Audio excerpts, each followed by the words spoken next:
Welcome back to Grassroots Media, and welcome to the Bailey Heating and Air and Electrical pregame show live here at West Greene High School in beautiful Malsheim, Tennessee.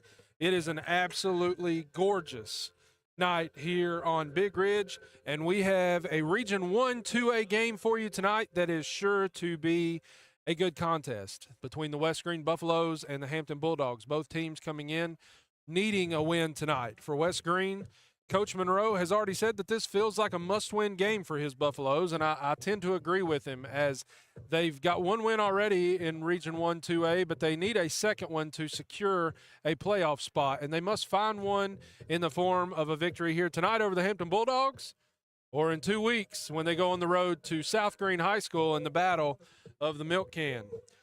We're here live on the Bailey Heating and Air Electrical pregame show, and when we come back, we'll talk about games in the area and get you ready to go in 30 minutes. We'll have kickoff here from Malsheim. You're watching the Bailey Heating and Air pregame and Electrical pregame show on Grassroots Media. Greene County, when the game's on the line, you need a team you can trust.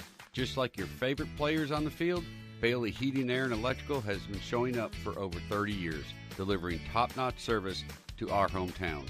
We're just not your local experts, we're your neighbors, committed to keeping your home comfortable all year long. Call now at 423-636-8409 to become a member with us and get a heating inspection before winter comes. Life's better with Bailey. Pizza Inn offers contactless buffet to go with JoJo's Family Feast or anything on our menu for carryout. We also honor birthday parties and cater to businesses and large events. We make it easy. Call us today. Pizza Inn Greenville. Pizza, pancakes, or donuts. The Davy Crockett Travel Center in Baileyton has the cure for all your cravings. While you're there, shop our general store for souvenirs, gifts, and cellular accessories. In a hurry, grab a cold drink and a hot dog to go. Check us out on Facebook and come to Baileyton. Welcome back to Grassroots Media, and welcome back to the Bailey Heating and Air and Electrical pregame show here from West Greene High School. As you see there, whether you're watching on YouTube or Facebook, there is a link in the comment section that is a link to our donation portal where you can go and help give. We are donating 100% of the proceeds of subscriptions between all this week, and we're extending it through this weekend.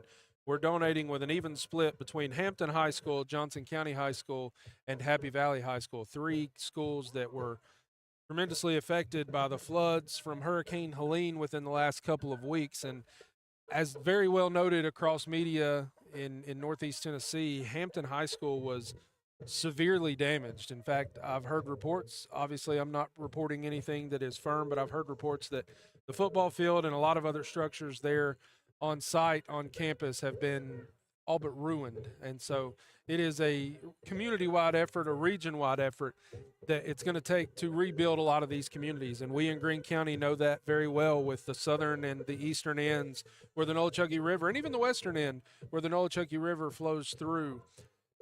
Farmland and homes and a lot of things were destroyed within the last few weeks from Hurricane Helene and the flooding and the devastation that comes from that.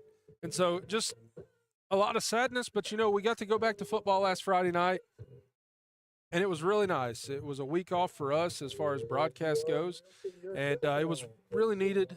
We've been hard at work in a lot of different ways, and so it was really nice to have a little bit of a break and to get the focus on just football and enjoying some football. But tonight, it's another Football Friday night here in East Tennessee.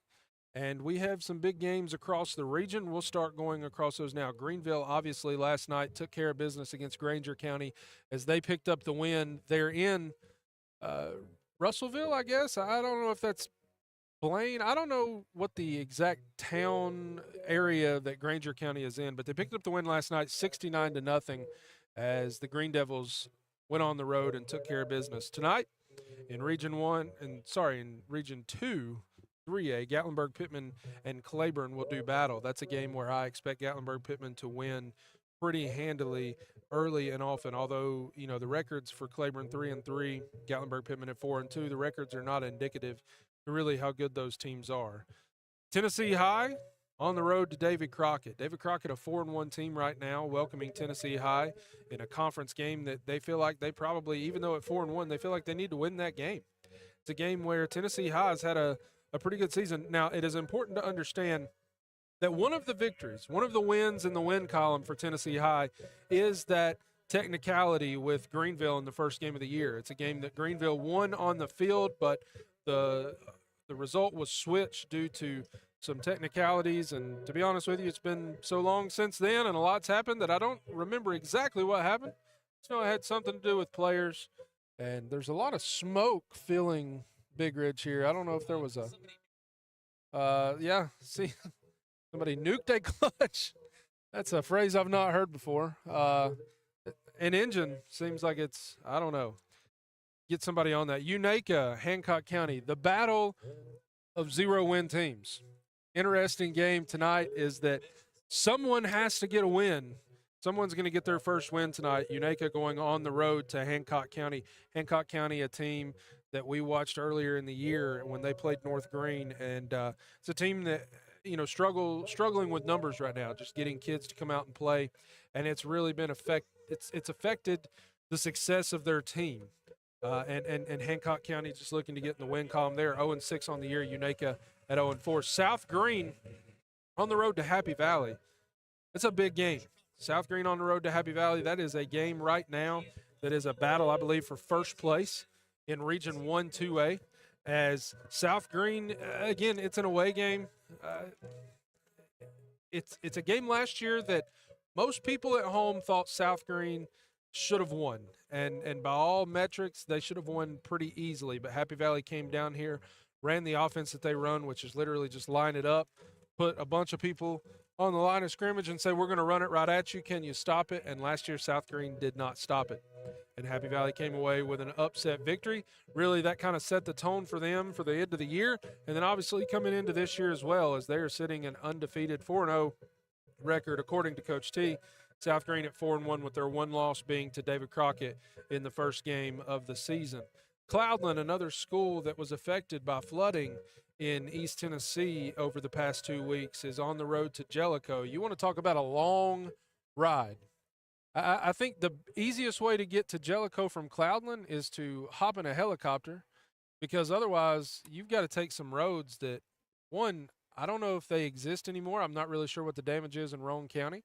But even if you've got the highways and the byways that are clear and open, and there's no red lights or anything, you're talking about a long way from Cloudland High School to Jellicoe. That is a Region 1 1A game, and a game in which Jellicoe, a team last year that had a lot of promise, won a lot of games, and in fact got a big win over North Greene last year, 1-5. Cloudland at 2-2, but that 2-2 is really misrepresented, as we saw them earlier this year here at West Greene against this West Greene team, and they absolutely manhandled the West Greene offense and defensive lines. Chucky Doak, sitting at 1-5 on the year, is on the road at Johnson County. They made the long trip up to Mountain City. Johnson County sitting at 6-0 on the year. They've already got a victory over these Hampton Bulldogs that we'll see tonight. They're undefeated. Not only are they undefeated on the season, they're undefeated in Region 1 2A, and that makes them the number one team in their, I said 2A, 3A, makes them the number one team in Region 1 3A. That's a region game for Chucky Doak. It'll be a huge win for Chucky Doak if they're able to go on the road and pick up their second win of the season. Chucky Doak, a really young team. Johnson County, a veteran-led team. It's got some really key players and some really key pieces. Chucky Doak, a team that has been really trying to find themselves. They've had a lot of injuries, and if it's not enough that you're young because you graduated a lot of people from last year's team, a team that for the past 2 years has had a lot of success, you have to deal with injuries to key positions like your quarterback position.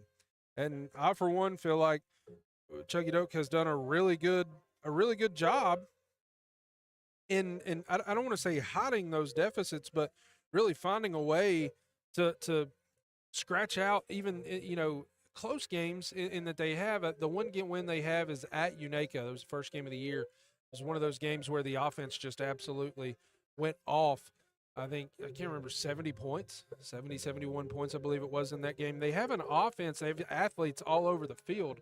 They're just young, but now we're halfway through the season. If you're Chucky Doak, you feel like, look, I know you guys are young, but you've got 6 games under your belt. It's time that you really kind of step up here and and buckle down, and going up to Mountain City and knocking off the number 1 team in the region and a top 10 team in the state in Johnson County would be a really good way to do that and to make some noise. When we come back, we'll go over a few more games around the region, and then we'll be getting ready. We're 22 minutes away from kickoff here at West Greene High School between the Hampton Bulldogs and the West Greene Buffaloes. We'll be back right after this on the Bailey Heating and Air and Electrical pregame show live from West Greene. At Corner Pond, the friendly and knowledgeable staff has the experience necessary to help you out regardless the need. Have an item of value you'd like to pawn or sell? Corner Pond can help. They pawn numerous items of value, including firearms, tools, ammunition, silver, coins, and much more. When you walk through their doors, you'll find well-stocked shelves full of electronics, gaming systems, fishing and hunting equipment, car audio and accessories. And don't forget about the room full of guitars and basses and amplifiers, or their outside lawn and garden equipment. Corner Pond is a case knife dealer and carries numerous used knives as well. Stop by and let the friendly staff at Corner Pond help you today at 432 East Bernard Avenue, Greenville, Tennessee. For more than 30 years, Tommie's Plumbing has served customers in East Tennessee with licensed and professional plumbing services. From installing your new faucet to replacing your existing piping system, our team at Tommie's Plumbing is trained to handle the job with professionalism, attention to detail, and integrity. By offering warranties on most products installed by our technicians, Tommie's Plumbing stands behind our work, ensuring that your plumbing needs are not only met, but that your problem is solved for the long term. When you need reliable and professional plumbing service, Tommie's is the only call to make. So give us a call today and let us show you the Tommie's difference.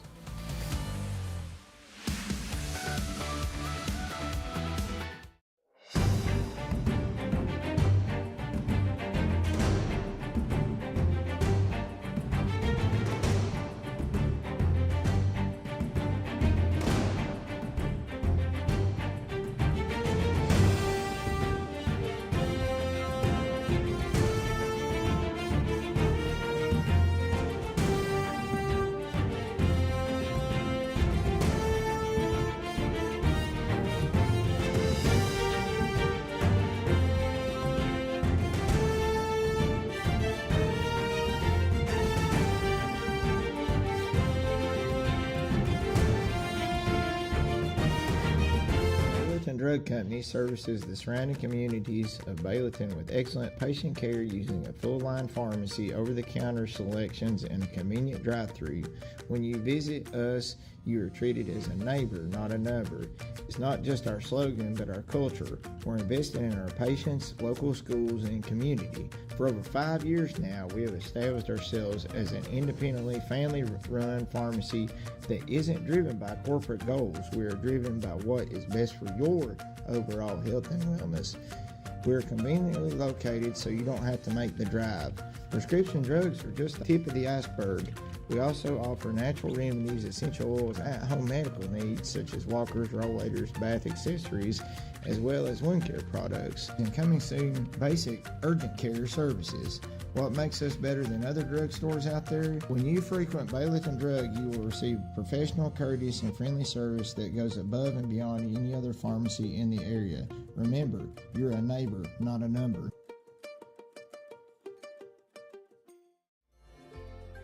Balancing your financial goals with integrity. That's what we do at Cornerstone Wealth Management Group. Our team of experts craft unique financial plans that reflect your values and aspirations. We navigate life's financial paths with precision, ensuring your journey is stable and your family's dreams are within reach. Our collective expertise means your financial strategy is crafted by skilled hands, ensuring transparency and ethical advice every step of the way. If you're looking for a trusted team of certified financial planners who are committed to your family's prosperity, please reach out. Together, we'll journey towards a brighter future.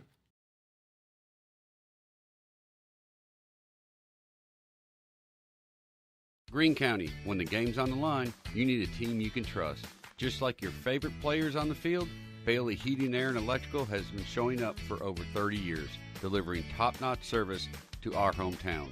We're just not your local experts, we're your neighbors. committed to keeping your home comfortable all year long. Call now at 423-636-8409 to become a member with us and get a heating inspection before winter comes. Life's better with Bailey. Welcome back to Grassroots Media. Welcome back to the Bailey Heating and Air and Electrical pregame show live from West Greene High School here in beautiful Mossheim, Tennessee. And it really has been beautiful today. Just a gorgeous day here on the range. I am from Mossheim. It's been really nice out here. And, you know, this is a game where a little bit of a sense of pride here. I remember that going all the way back to whenever I played here at West Greene, the 4 years that I did, Hampton did a really good job of wearing us out. Pretty much they beat us really badly pretty much every time we played. But my senior year, Hampton came down here and had beat West Greene for several years in a row, and we were able to get a victory. I believe it was 22-20, something like that. It was a pretty close game. I remember winning that game, and it felt like we had actually done something because they had kicked our head in pretty much every single year.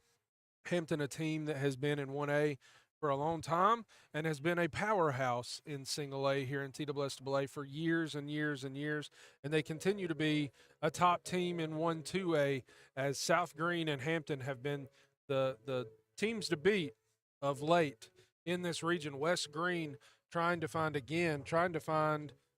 thank you very much, West Greene trying to do their absolute best to get into the playoffs as they've already lost one game in the region to Eagleton. They are 1-1 in the region right now as they lose to Eagleton, but they pick up the win at Cumberland Gap last week, 40-0 over the Panthers. But tonight they have an opportunity to move to 2-1 and put themselves, I believe that win would put them in a position to advance to the playoffs. I could be wrong on that. I will try to check and recheck and find out for sure. But this is an important game for the Buffaloes because there are two region games left, as we've mentioned earlier in the show, is tonight here at home against Hampton, and then in 2 weeks on the road at South Greene.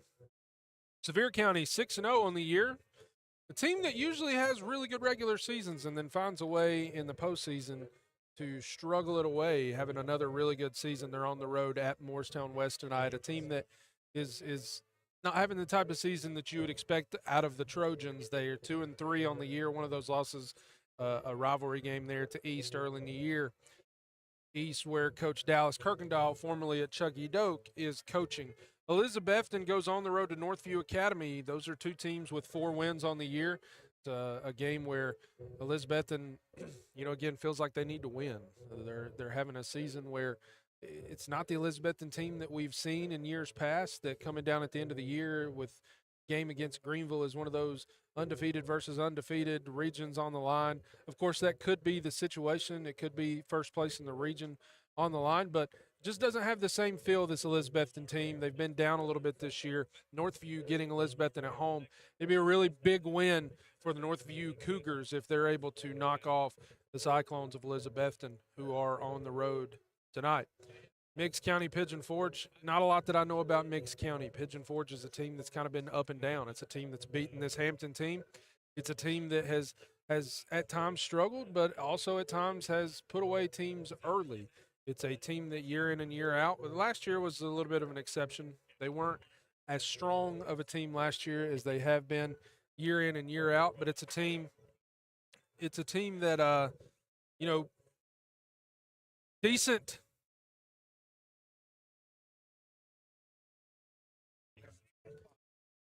I don't know who Meigs County's got. I should have done a little bit more homework. I don't know what they've got. They're 5-1 on the year. They are traveling to Pigeon Forge.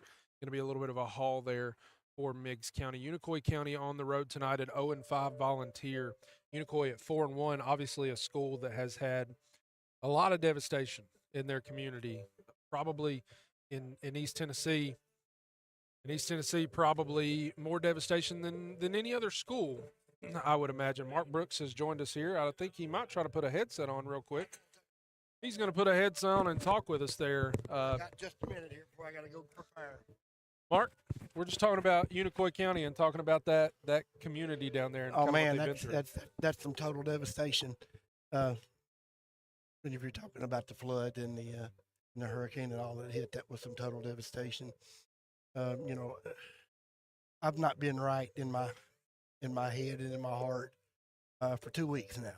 Yep. And anybody that knows this business knows we're not doing this for the money. Absolutely. We do not make a lot of money, but I'd like to donate my last 2 weeks' salary to some kind of. I think there's a some lot kind of thing. need. So whatever you owe me for the last 2 weeks, you take it and you put it to your cause that you're doing out on the river and Appreciate the homes.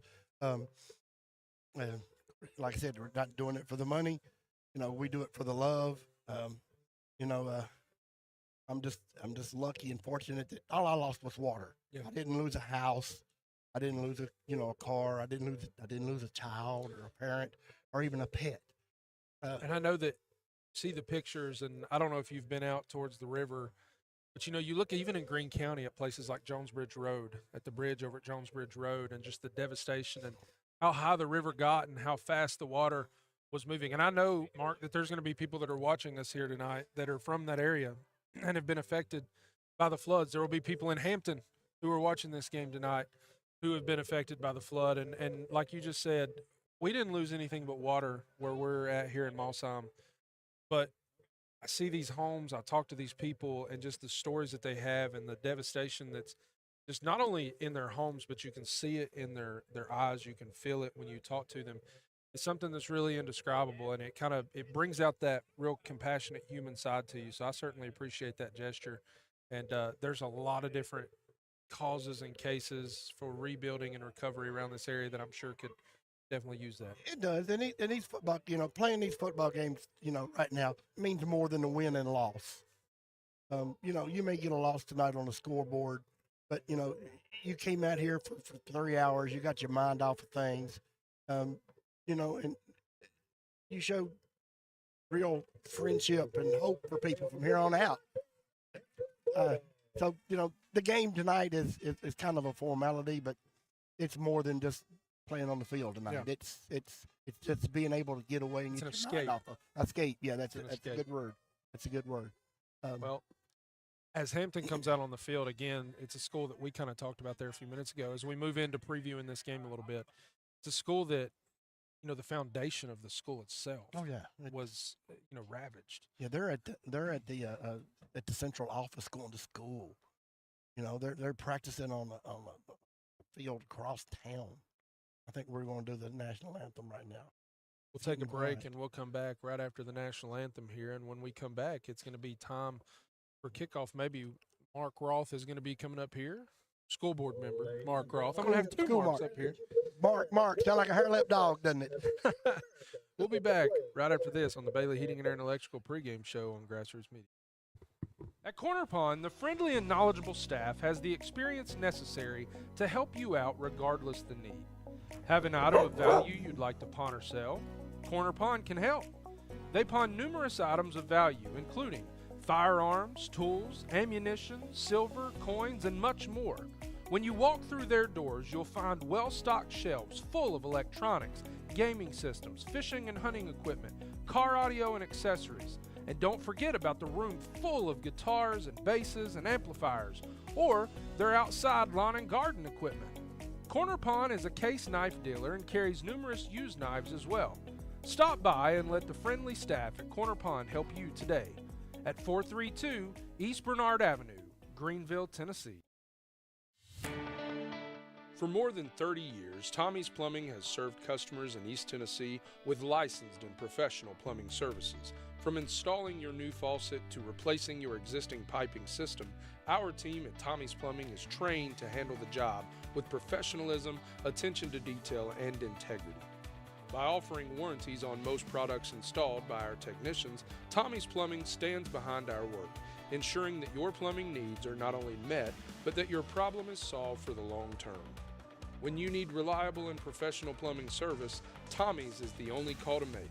So give us a call today and let us show you the Tommie's difference.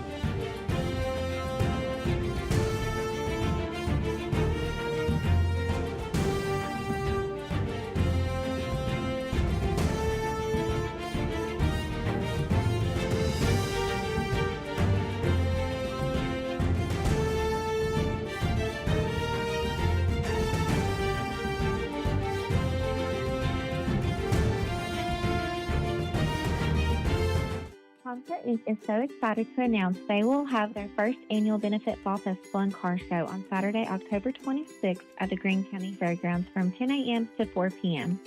Join us for a fun fall day filled with a variety of food trucks, craft vendors, music entertainment from the A-Team and G-Man Blues and Dr. Ron, a kids zone, and last but not least, the car show.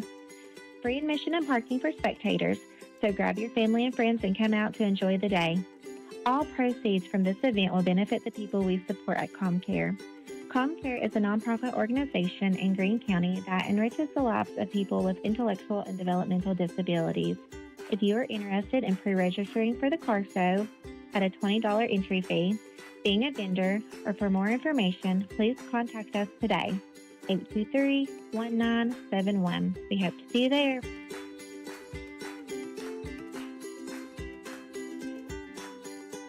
At Terry's Flooring, we have quality products along with quality installers that can make your space look better than ever before. The craftsmanship that our installers bring to the job site is unmatched. Along with the great installers, we have a huge selection of hardwood, LVP, tile, and carpet. We know that spending money isn't that easy, but at Terry's Flooring, we care about your money too. Stop on in and see my Popsy at Terry's Flooring and allow him to save you money while enjoying the hassle-free experience.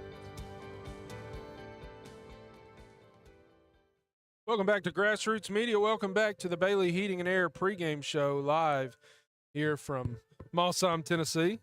I got my camouflage jacket on now, and nobody can see me anymore, so feels pretty good. We got the pizza rolling up here. My co-host Mark Roth is just now making his way up here. The politician in him, he just really can't get away from just talking to people. That's what he does now, and I can't wait to get up here and say something to him. I always have to say something that's a little bit crass and out of the way to Mark. Love the guy.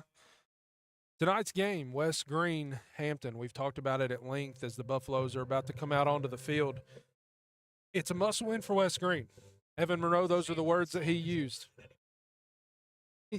It's a must-win scenario. You feel like it is anyway. This game and then even South Greene, the two region games you have left are this game here tonight against Hampton and 2 weeks from now on the road at South Greene. And the reason why you feel like they're must-win games is because if you drop one of them, or really even both of them, there's really no way because you've already lost to Eagleton.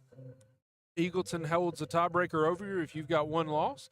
And it's just one of those scenarios where if you drop this game tonight, you're going on the road against the South Greene team that is having a great year at South Greene. Just a tough task. It's a tough task and a tough ask of your team to come out and put together to be in a real must-win situation over there. You get this win tonight against the Bulldogs, you feel a little bit better about your chances and your opportunity, and you move on your way. As we kind of move toward this kickoff here tonight, it's a Hampton team that's a little bit different. They've played really good teams so far this year, so their record will surprise you a little bit in the fact that they're just not the Hampton Bulldogs that we're really used to seeing. But again, it's a team that has played very, very, very good competition to date. They lost to, I believe, Johnson County, and I believe they also lost to Happy Valley. I'll have to check that again. But it's one of those games tonight for Hampton where they feel the same way. They feel like this is a must-win for them. They also still have to play South Greene. And you, again, got to feel like South Greene's a team that's playing really good football right now. And they've got a lot of weapons that can beat you on offense, and they've got that Joe Case coach defense, and so they can stymie you.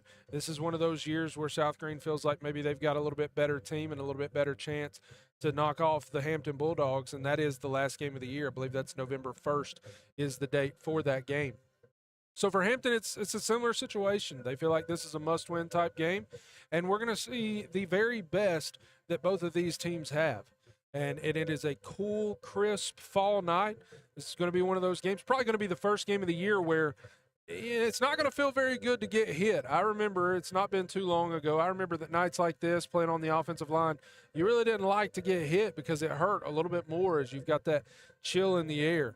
Coaches wearing a little bit of heavier clothing here. You got long sleeves coming out in a lot of different areas, and it's football weather, and it is a gorgeous night here on the range as West Greene is getting ready to run through the paper. We have 2.5 minutes until kickoff. We're going to take it to kickoff here in just a few minutes. This has been the Bailey Heating and Air and Electrical pregame show on Grassroots Media. We'll take we'll stay right here video. We'll take a break on audio. We'll be back in 2 minutes with kickoff when Mark Rolfe joins me in the booth. For your visiting Hampton Bulldogs.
Kendall Caldwell set the kickoff. Mark Rolfe has finally joined us. He stopped politicking long enough. Got a tardy slip I need you to sign. Tackled at the 30-yard line. Hampton will take over. First down and 10. Mark, good to see you. What have you been up to? Buddy, it's good to be here on a nice, clear Friday night here doing football. Talking about football, we've had a lot of heavy things to talk about over the last couple weeks. But absolutely. I do apologize for being late. Well, you're not late. Want to talk you're just on time. Yeah. But it's interesting, Dalton. What's the common opponent between these guys but Cumberland Gap? And if you look at the difference in the score, you might have talked about this a little bit in pregame, but it's pretty close. A little bit different makeup of the score in each game, but about a 40-point spread. Here's Hampton with not a whole lot of success on the season. However, they had come off a really big win, Cumberland Gap. West Greene beat those guys also. Similar margin, so you would think, who knows? And I'm interested to see this game tonight and see who kind of builds off the momentum they might have created recently. I think West Greene right now, negative play on the first play of the game. I'm sorry, been focusing on a few other things there. We're going to get names and numbers. West Greene, again, Defensively gets a negative play on the first play of the game.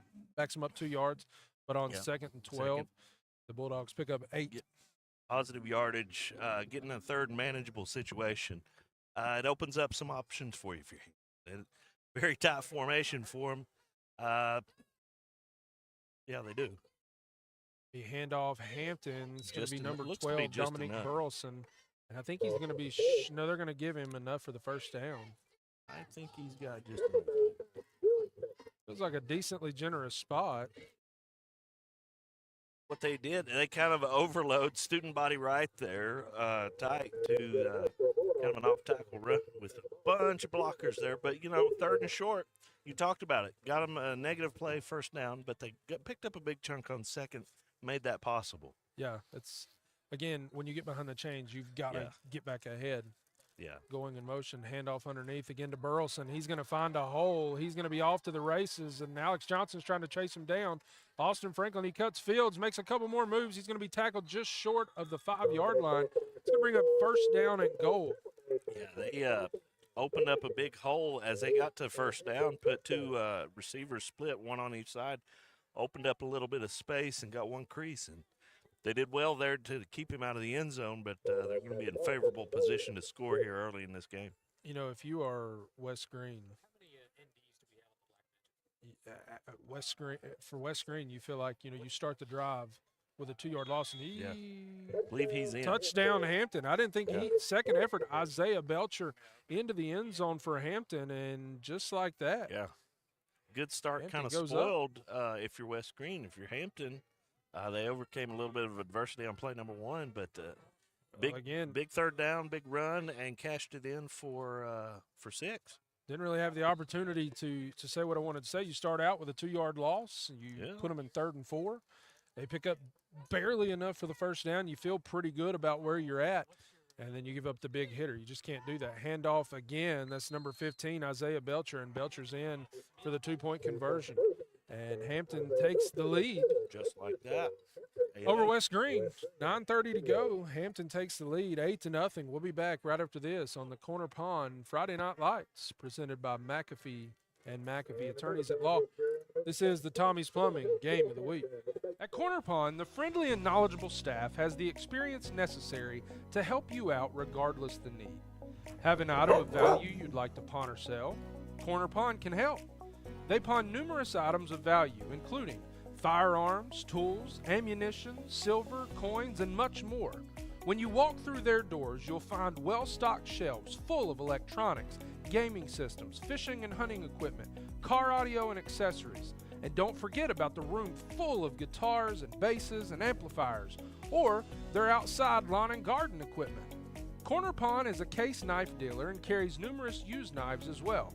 Stop by and let the friendly staff at Korner Pond help you today at 432 East Bernard Avenue, Greenville, Tennessee.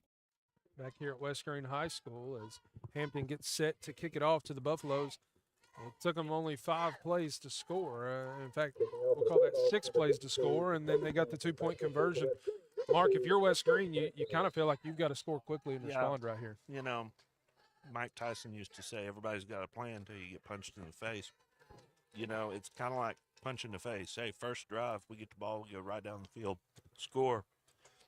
They're going to need a response. And Austin Franklin's going to receive the kick. He's got nowhere to go. I don't know really what was going on there. Is he kind of had a little bit of a wall over here to the left side, but he elected to go to the right side instead, and maybe around. he saw something we didn't. Again, from that point of view, maybe he did. Maybe he thought, if I can outrun these two guys, just really good lane discipline there for the Hampton Bulldogs, and it's first down and 10, West Greene. I'll be honest with you, after the last few weeks, I probably trust his vision. Yeah, I'm not. Well. I don't know that I'm going to really question his No, decision making with football. Not at all, but still pretty good field position here, 26-yard line. Snap back. It's going to be caught by Austin Brown. He's looking. He's going to just tuck it and try to pick up a couple yards. He's hit hard just inside the 35-yard line. That is a 1-yard gain, one of the tougher ones you're going to see. Well, he had receivers open. Are they going to give him a yard, or are they going to say they're not? I believe it's going to still be 2nd down and 10. He did well, as you said, your point. He did well just to get back to the line of scrimmage. About the same as throwing the football away in that spot. Well, it really was. I thought they started on the 26. That's my bad. I thought he gained it. Snap back to Brown. He's going to be handoff underneath. That's going to be Big Dylan testing underneath. He's going to pick up maybe 4 yards on the play. Bring up 3rd down. They're going to call it 3. 3rd down and 7 for West Greene.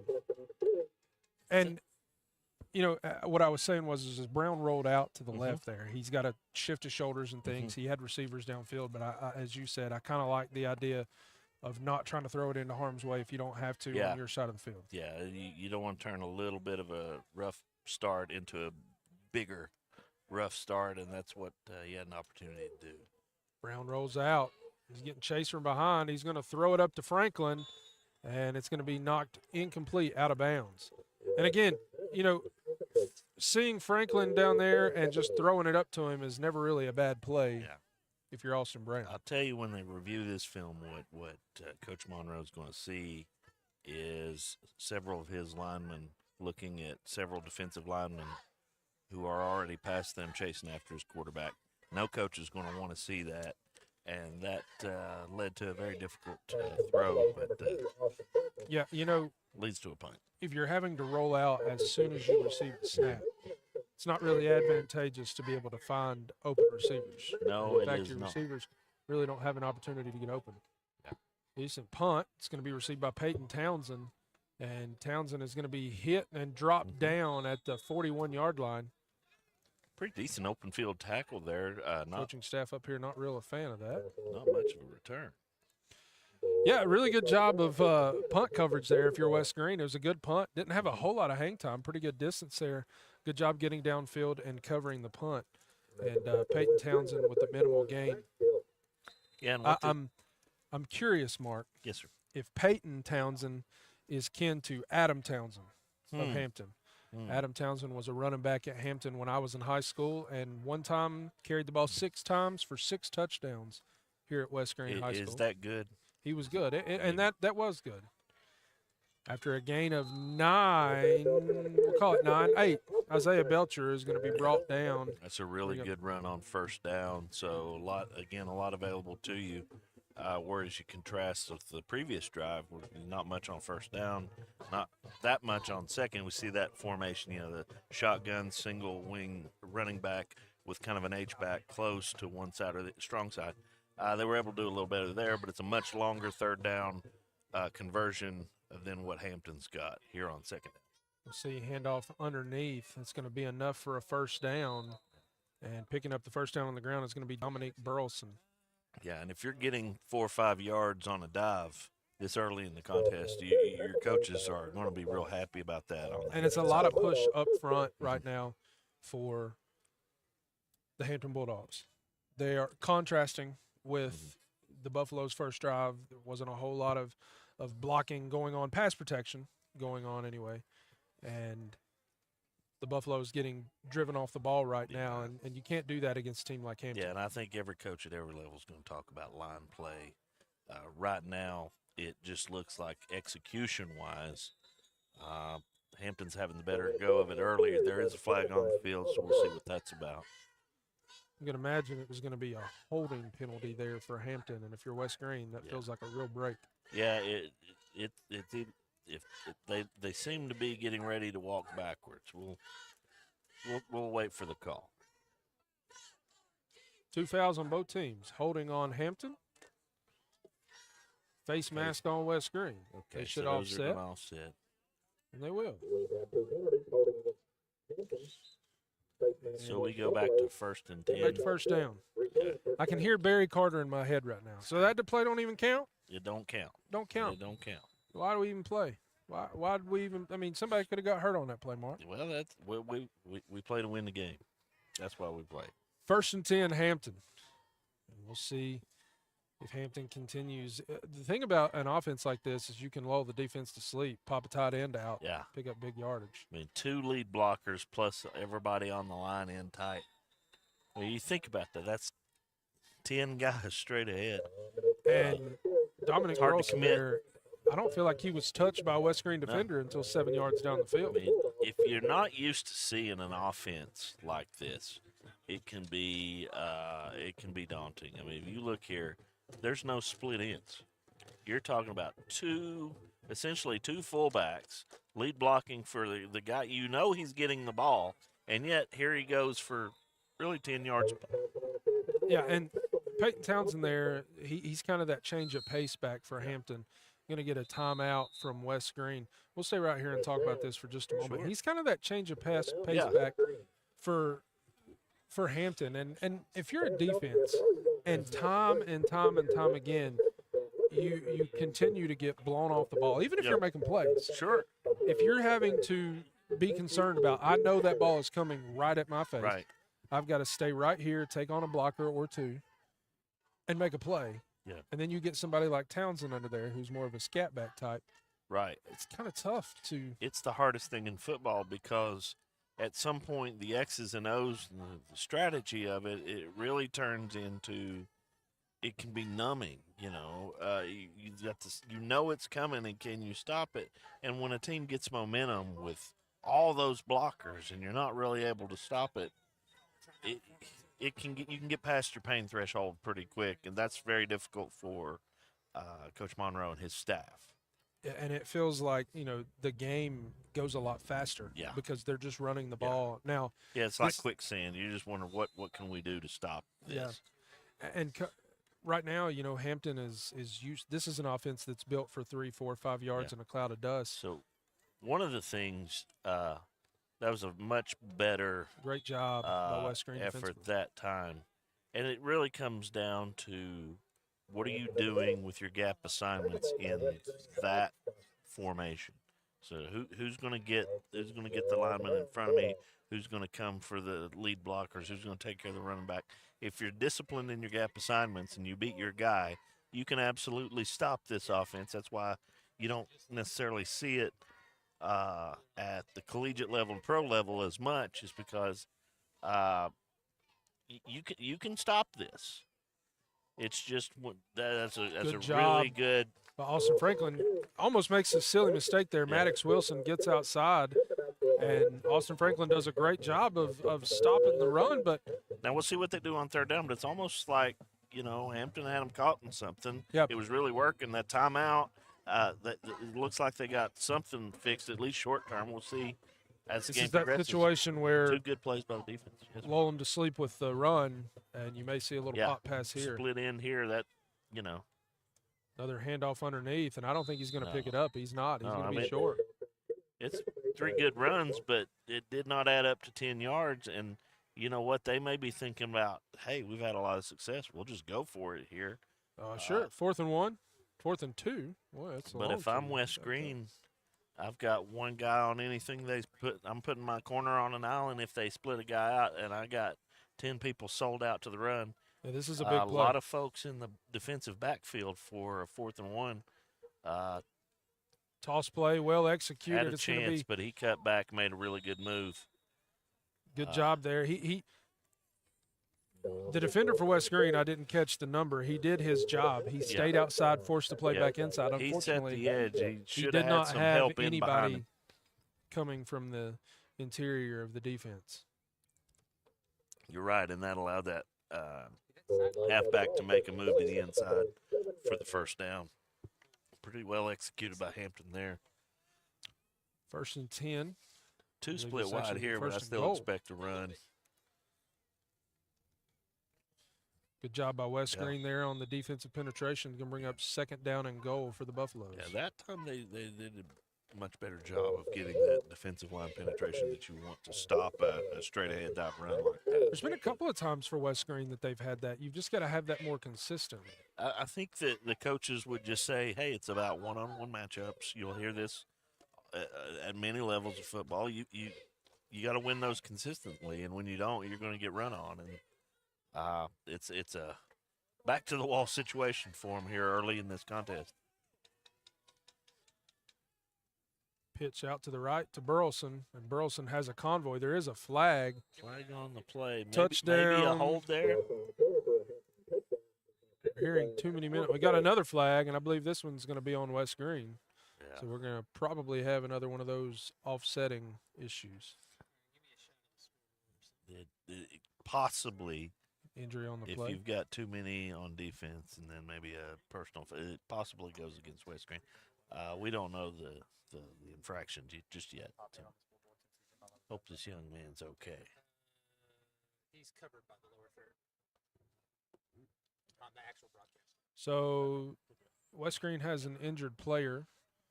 We'll stay here just waiting on the call. We'll see what the diagnosis is for the injured Buffalo. I believe we're about to get the call here from the official. Once he retrieves his flag. Certainly. Both his kidneys were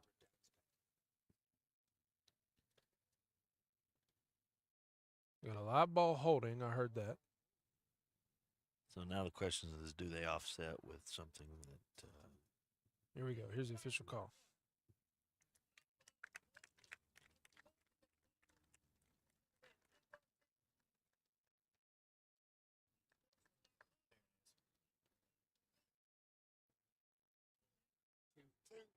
Well, that's so unfortunate. So those do not offset. They do not offset because the holding was a live ball penalty, backs them up 10 yards. So what'll happen is it's back them up 10 yards, half the distance to the goal. I don't believe in high school that a personal foul, now unsportsmanlike conduct, I don't think it's an automatic first down. But if the yardage would allow it to be a first down, right, then it since is. it's So goal. I think they're showing that it's second, perhaps, and goal. Is that second and goal from about the 6-7 yard line? Is that? I believe they're going to stick with second and goal.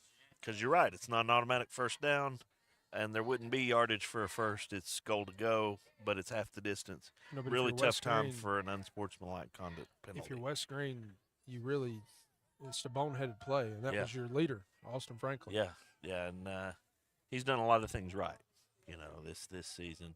I'm sure he'd like to have that one back. Fake pitch, handoff back underneath, and walking into the end zone is Isaiah Belcher. Moving the eyes in one direction, bringing it back underneath, and just like that, Hampton back on the board. Taking a 14-0 lead. I mean, they had a little bit of ease on that play. I mean, well blocked. He walks into the end zone. Again, just really good job there, play design of getting the linebackers to read keys of the pitch and then hand it back underneath. Little misdirection. Yeah. Pitch out to Peyton Well Townsend, drawn who up and finds well a little room. executed, I don't I know that he made it. They're going to say he did. Yep, he just got in. 2-point conversion is good with 2:55 to play here at West Greene High School. Hampton takes a 16-0 lead. 2:55 remaining in the first quarter. You got to feel like West Greene's got to respond here when we come back on the Corner Pond Friday Night Lights, presented by McAfee and McAfee, attorneys at law, the Tommie's Plumbing Game of the Week. For more than 30 years, Tommie's Plumbing has served customers in East Tennessee with licensed and professional plumbing services. From installing your new faucet to replacing your existing piping system, our team at Tommie's Plumbing is trained to handle the job with professionalism, attention to detail, and integrity. By offering warranties on most products installed by our technicians, Tommie's Plumbing stands behind our work, ensuring that your plumbing needs are not only met, but that your problem is solved for the long term. When you need reliable and professional plumbing service, Tommie's is the only call to make. So give us a call today and let us show you the Tommie's difference.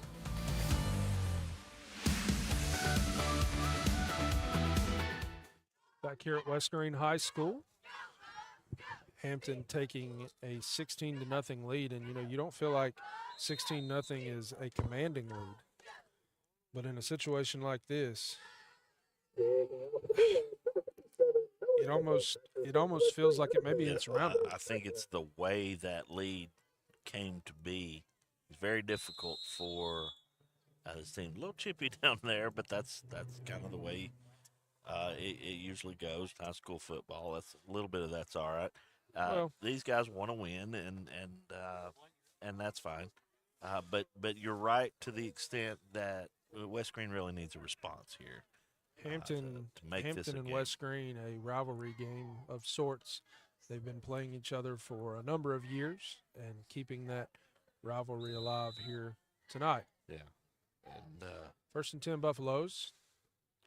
Austin Brown back to receive. Going to send Austin Franklin in motion. Handoff underneath to Teston, who nearly didn't receive the snap, but it's a good thing he did. He picks up 6 on the play.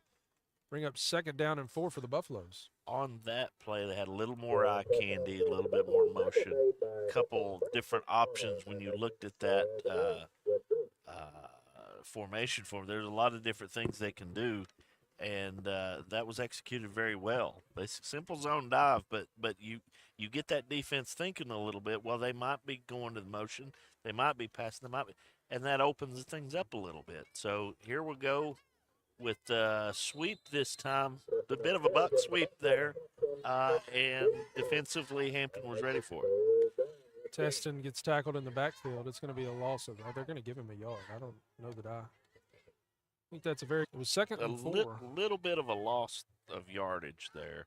Well, I felt like he should have lost more yardage than they gave him, but they put him back ahead. Maybe they said his forward progress. 3rd down and 6 for the Buffaloes. You're in a passing situation here. Austin Franklin.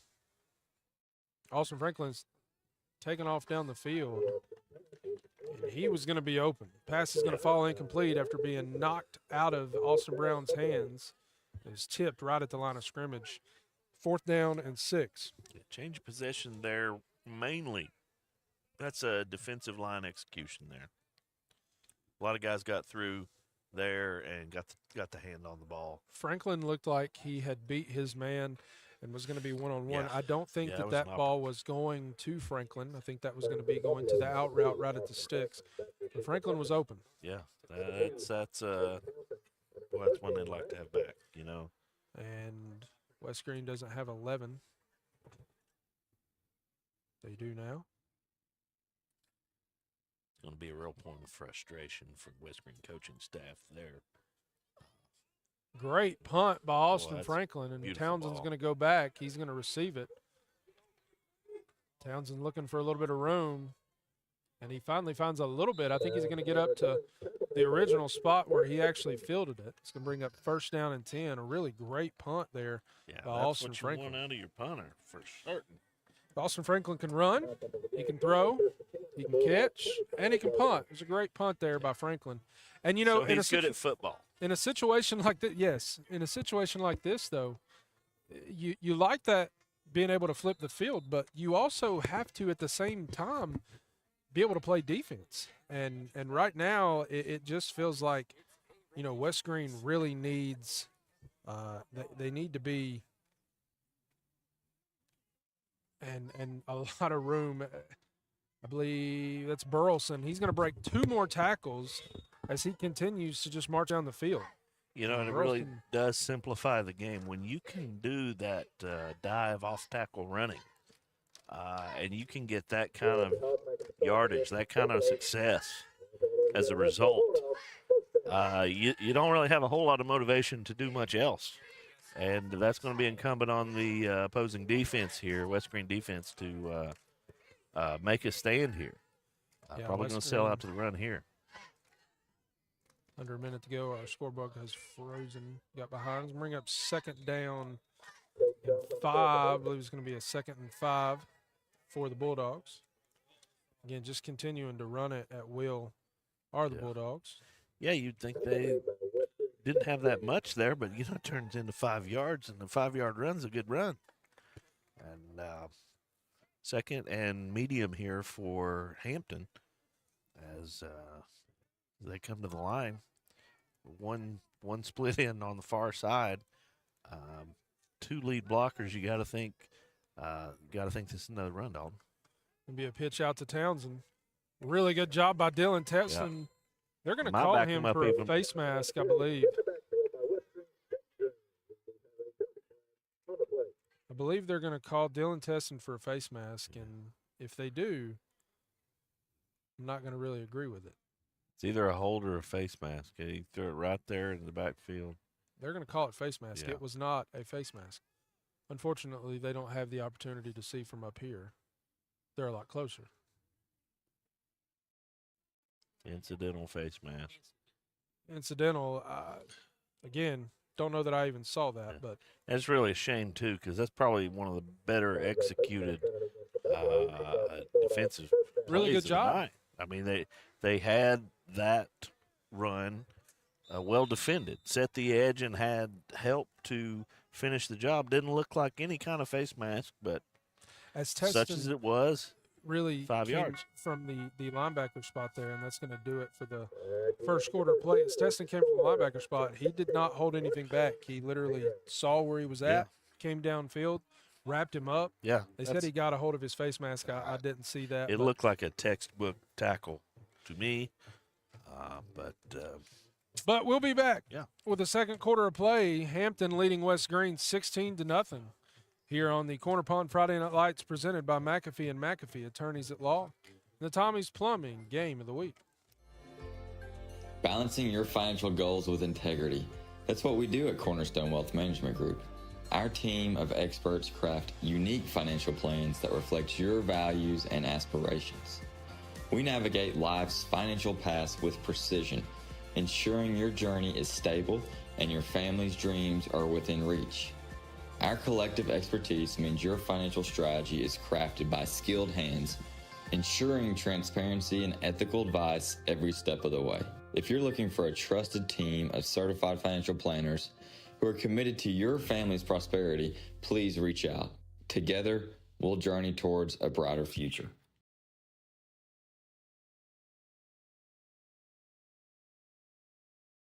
Pizza, pancakes, or donuts. The Davy Crockett Travel Center in Baileyton has the cure for all your cravings. While you're there, shop our general store for souvenirs, gifts, and cellular accessories. In a hurry, grab a cold drink and a hot dog to go. Check us out on Facebook and come to Baileyton.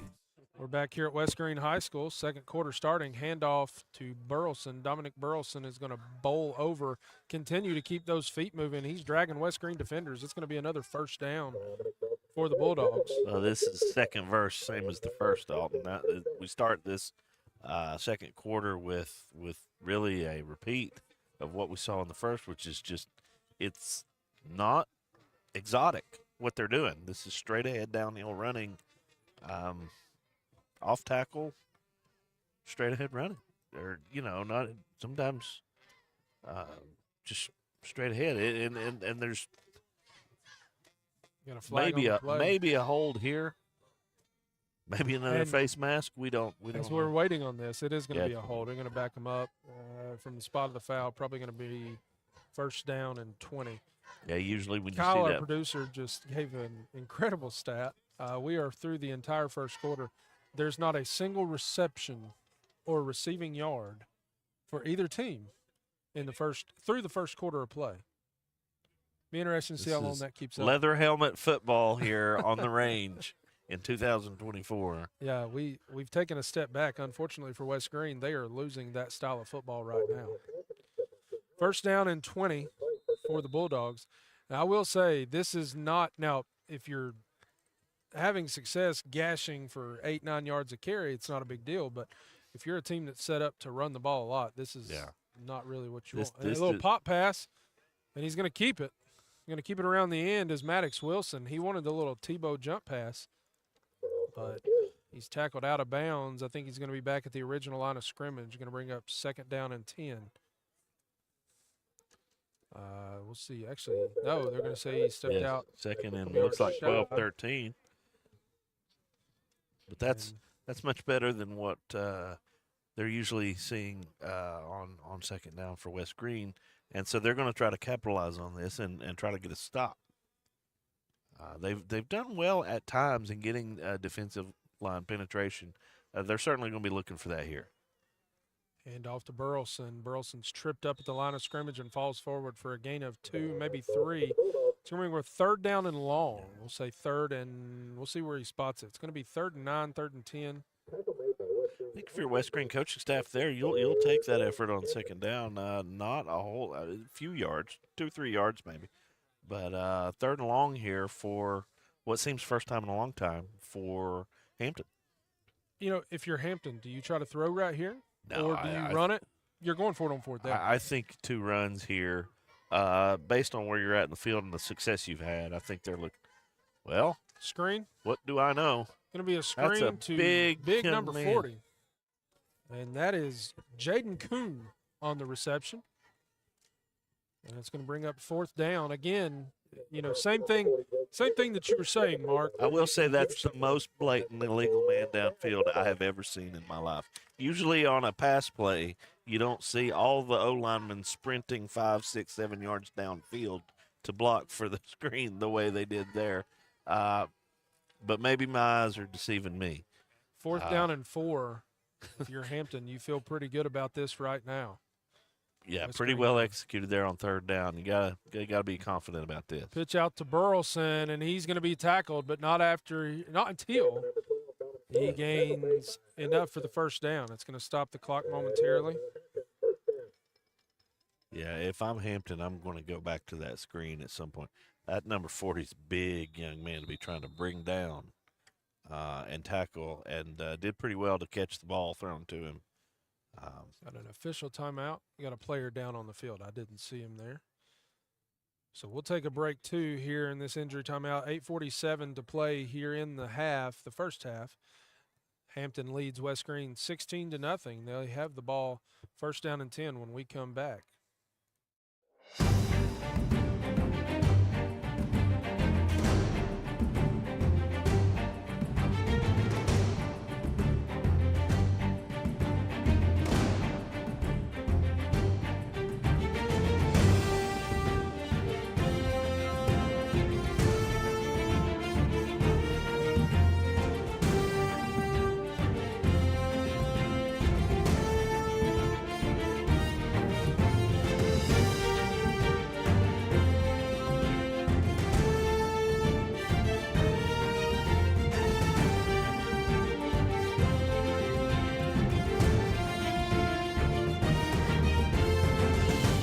Offers contactless buffet to go with JoJo's Family Feast or anything on our menu for carryout. We also honor birthday parties and cater to businesses and large events. We make it easy. Call us today. Pizza in Greenville. Hey Greene County. If you are looking for a cool, refreshing treat, then stop on by at Pelican Snowballs. At Pelican's, we are not your typical shaved ice shop. We have over 100 flavors. Whether you're looking for something sweet or sour, or possibly a combination of both, we have plenty of options to choose from. We also have a variety of toppings and add-ons in which we can provide different combinations to customize your taste through our signature snowballs. We have a welcoming and vibrant atmosphere that is perfect for socializing and relaxing. With plenty of seating and new fun games for all ages, we want to create a space where everyone feels welcome and can have a great time. We want to invite you to bring life, happiness, and opportunity to people through the world's best snowball experience. Whether that is at our storefront, which is located at 1016 Tusculum Boulevard in Greenville, or you can book us for your next event. We can't wait to see everyone. After serving as a barber in the United States Navy, Joe Smith opened his barbershop in Greenville, Tennessee in 1975. Joe has cut hair ever since. Today, his grandson Tyler is following in his footsteps. At Joe's Barbershop, walk-ins are always welcome, with the shop open Tuesday through Friday, 7 to 5, and on Saturday from 7 to 2. So stop on by and see the gang at Joe's Barbershop at 1105 West Irish Street.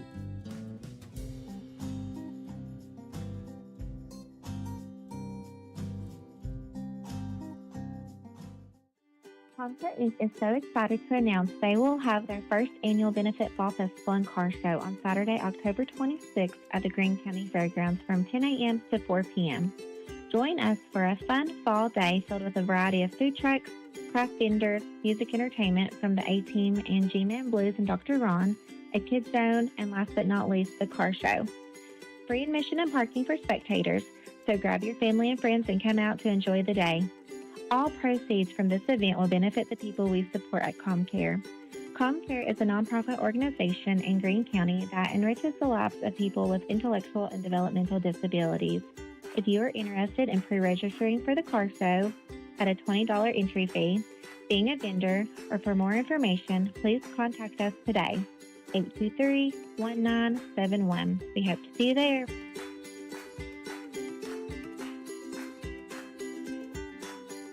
At Terry's Flooring, we have quality products along with quality installers that can make your space look better than ever before. The craftsmanship that our installers bring to the job site is unmatched. Along with the great installers, we have a huge selection of hardwood, LVP, tile, and carpet. We know that spending money isn't that easy, but at Terry's Flooring, we care about your money too. Stop on in and see my Popsy at Terry's Flooring and allow him to save you money while enjoying the hassle-free experience.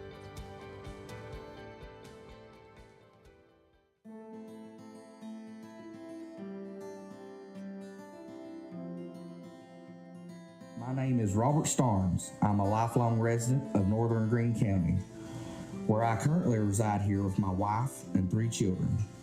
I was a barber in Greenville for the last 6 years, but I have recently changed locations to my new shop in Bayleton. It's at 285 Mortis Hollow Lane, Afton. I'm also a proud supporter of North Greene Athletics. Come see me for all of your men and boys grooming needs. Go Huskies! Bayleton Drug Company services the surrounding communities of Bayleton with excellent patient care using a full-line pharmacy, over-the-counter selections, and a convenient drive-thru. When you visit us, you are treated as a neighbor, not a number.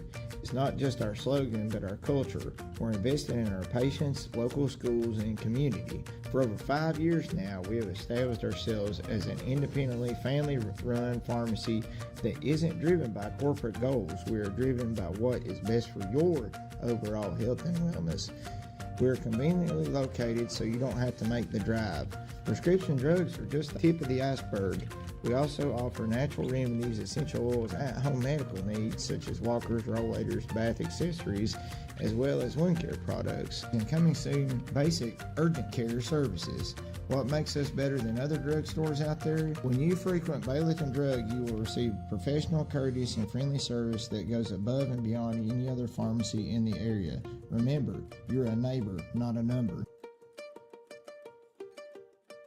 Greene County, when the game's on the line, you need a team you can trust. Just like your favorite players on the field, Bailey Heating, Air, and Electrical has been showing up for over 30 years, delivering top-notch service to our hometown. We're just not your local experts, we're your neighbors, committed to keeping your home comfortable all year long. Call now at 423-636-8409 to become a member with us and get a heating inspection before winter comes. Life's better with Bailey.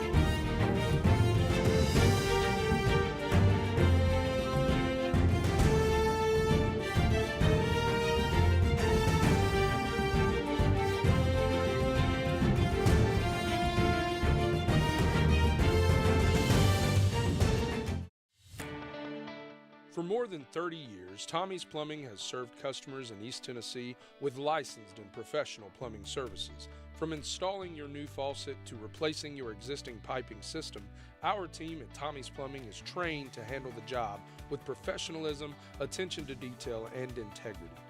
By offering warranties on most products installed by our technicians, Tommie's Plumbing stands behind our work, ensuring that your plumbing needs are not only met, but that your problem is solved for the long term. When you need reliable and professional plumbing service, Tommie's is the only call to make. So give us a call today and let us show you the Tommie's difference.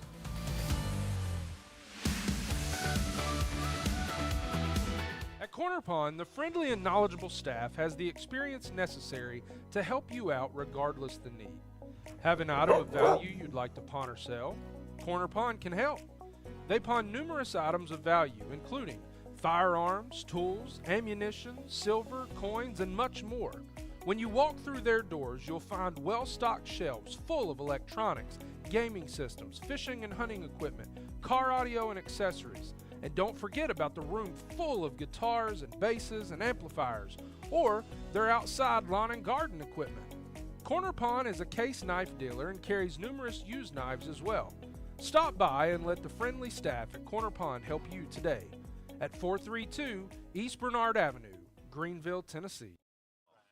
We're back here at West Greene High School. We've got a player down for West Greene, and they are still working on him. I believe that they're going to end up putting him on a stretcher and getting him out of here. Obviously, thoughts and prayers are with him and his family and his teammates right now.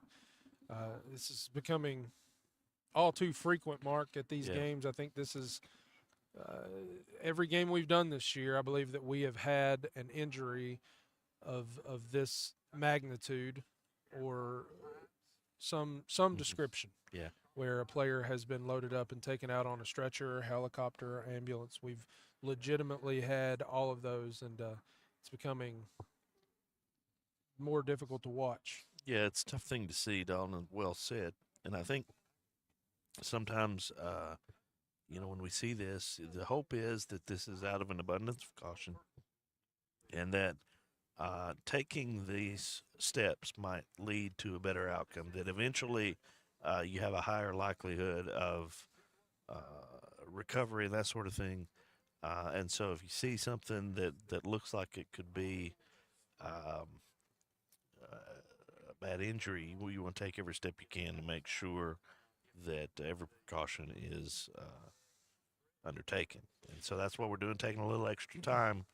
But at the end of the day, this safety is paramount.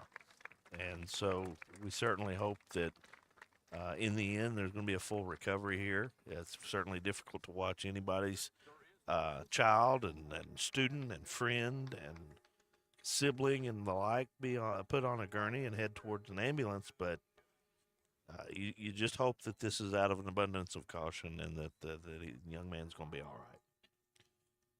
For sure. And, regardless of what the injury is, when you are a player that has to watch one of your teammates be stretchered off the field, or in some cases, as we've seen this year as well, to be flown out in a helicopter, stretchered off and put into an ambulance and driven away. That's hard to overcome. Yeah. It's hard to really see that and overcome that. And there's still a lot of football left to play. This is still a football game, 16-0. This is a game where West Greene gets a stop here and can find a little bit of offense. Yeah, I mean, one stop, one score, you've got a game, and then if you can put together another, you've got a tie game. But it takes a lot to score twice. Hampton's done it. West Greene hasn't. That's really the story of this contest so far. But again, Hampton with the ball, really, West Greene hasn't shown a lot in the way of stopping them. They had an opportunity with the 10-yard penalty, didn't capitalize. Got Fumble. a ball on the ground. That'll help. He's going to pick it up. And that ball is just a really bad handoff. Second down, second 12. Narrowly avoided an opportunity for West Greene there to get that stop they so badly want. Sometimes that ball bounces funny. That legitimately was nearly a gift, as that ball almost bounced right into the hands of a West Greene defender. But and as you know, when you get an opportunity very close to get a turnover, but you don't, that can really bite you. First pass of the night. It's going to be second pass of the night. It's going to be incomplete. Chance had an interception. The looked like the receiver played a little defense there. Austin Franklin nearly, you're right, a little nearly bit of a got those roll hands reversal up there. He was tracking that ball all the way in and looked like a good move by the receiver to get that arm in there and knock that ball away. That was a heads-up play, really from both teams. Third down and 12. 3 wide now for Hampton. This is not a formation we're used to seeing. Drop back. Under pressure. It's going to be picked off. Big man interception. He's going to take on one. He's going to try. He breaks a tackle. It's not going to be until he trips up and falls. That's picked off by Leland Payne. And Leland Payne earlier is in the year. excited about football. Folks, this young man just made a big play for his team at a critical time, and he's going to have to get it put together. He got to go right back out there. Leland play. Payne, a kid What that a play earlier in the for us. year had the opportunity to pick up a fumble and take it to the house. Yeah. And might have thought about a lateral there, but it's probably did- best that he did not. Took the safe earlier play, in the got year, he yardage had the he could. chance to pick up a fumble and take it to the house, and he did the right thing and just fell on it. And I Yeah. talked to him after the game, and he said, look, I know my limitations. Yes. That time right there, that ball hit him right in the chest. Well, they say discretion is the better part of valor. Oh, no. Uh-oh. And Hampton gets it right no. back. Oh, that's a horrible break for West Greene. It's a horrible break, but it's self-inflicted. Absolutely. You come out in a situation, everybody is, Leland needing a break right here, Leland Payne. He just went from defense to offense. And I would imagine that this is almost more emotionally tired and exhausted. It was a golden opportunity for West Greene. Yeah. You get a stop and you keep them out of the end zone and get the momentum going. And the snap, just errant. Austin Brown couldn't handle it. 1st and 10, Hampton. Hampton had it 3rd and 12. Yeah. It's an interesting way to get a first down. Yeah. If you're Hampton. Yeah, didn't gain a yard, but it's first down. And did a good job of handling the shotgun snap there. And big And run off here. underneath the Burleson. And Burleson is going to bowl down to the end zone. See if they give it to him. They do. Touchdown. And one play is all it took. So West Greene gets the interception on the screenplay on 3rd and 12. And on their first snap on the ensuing drive, the ball goes, well, not necessarily over the quarterback's head. It was just mishandled by Brown. Yeah. Hampton recovers the fumble and one play to the end zone. We see that at various levels of the game. The center and the quarterback touch that ball pretty much every play, and got to have that snap. And we see the results. 2-point of not conversion handling is it. good, and Hampton takes a 24-0 lead. We'll stay right here talking about that. Just a little bit of a whirlwind. If you are Coach Monroe or any of those coaches down there, Mark, how are you attempting right now to overcome the emotional roller coaster of the last 3 plays? Well, I think you go kind of take a walk like he's doing. You try to collect yourself. But I think what he's going to wind up telling these guys is, hey, we've had a really rough start here. We're down 3 scores, 24-0 midway through the second quarter. We've got to just forget about that score for a bit. And what we're going to get the ball. We've got to go out there and try to put together a drive and not worry about anything else.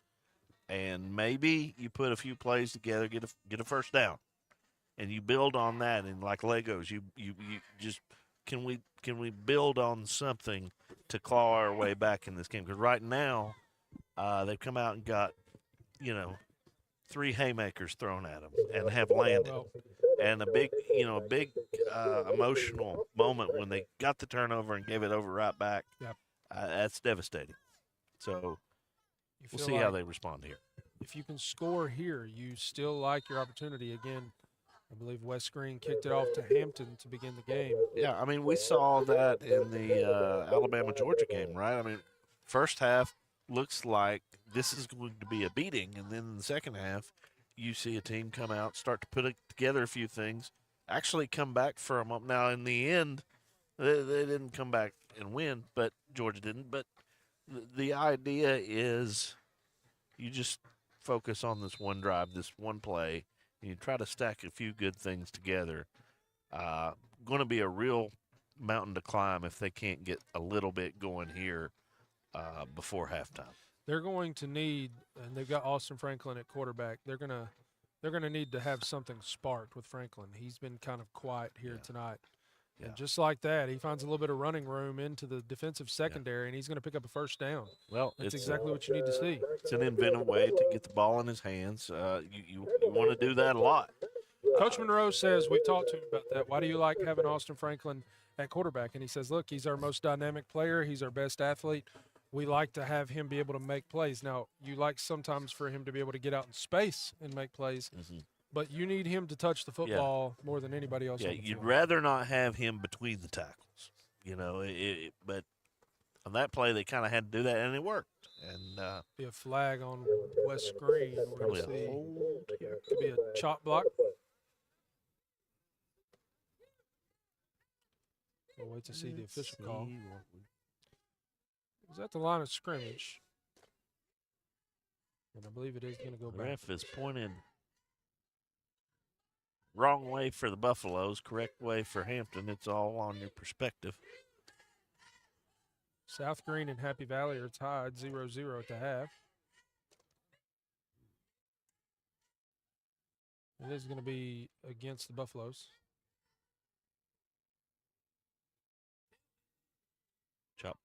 Chop block. It's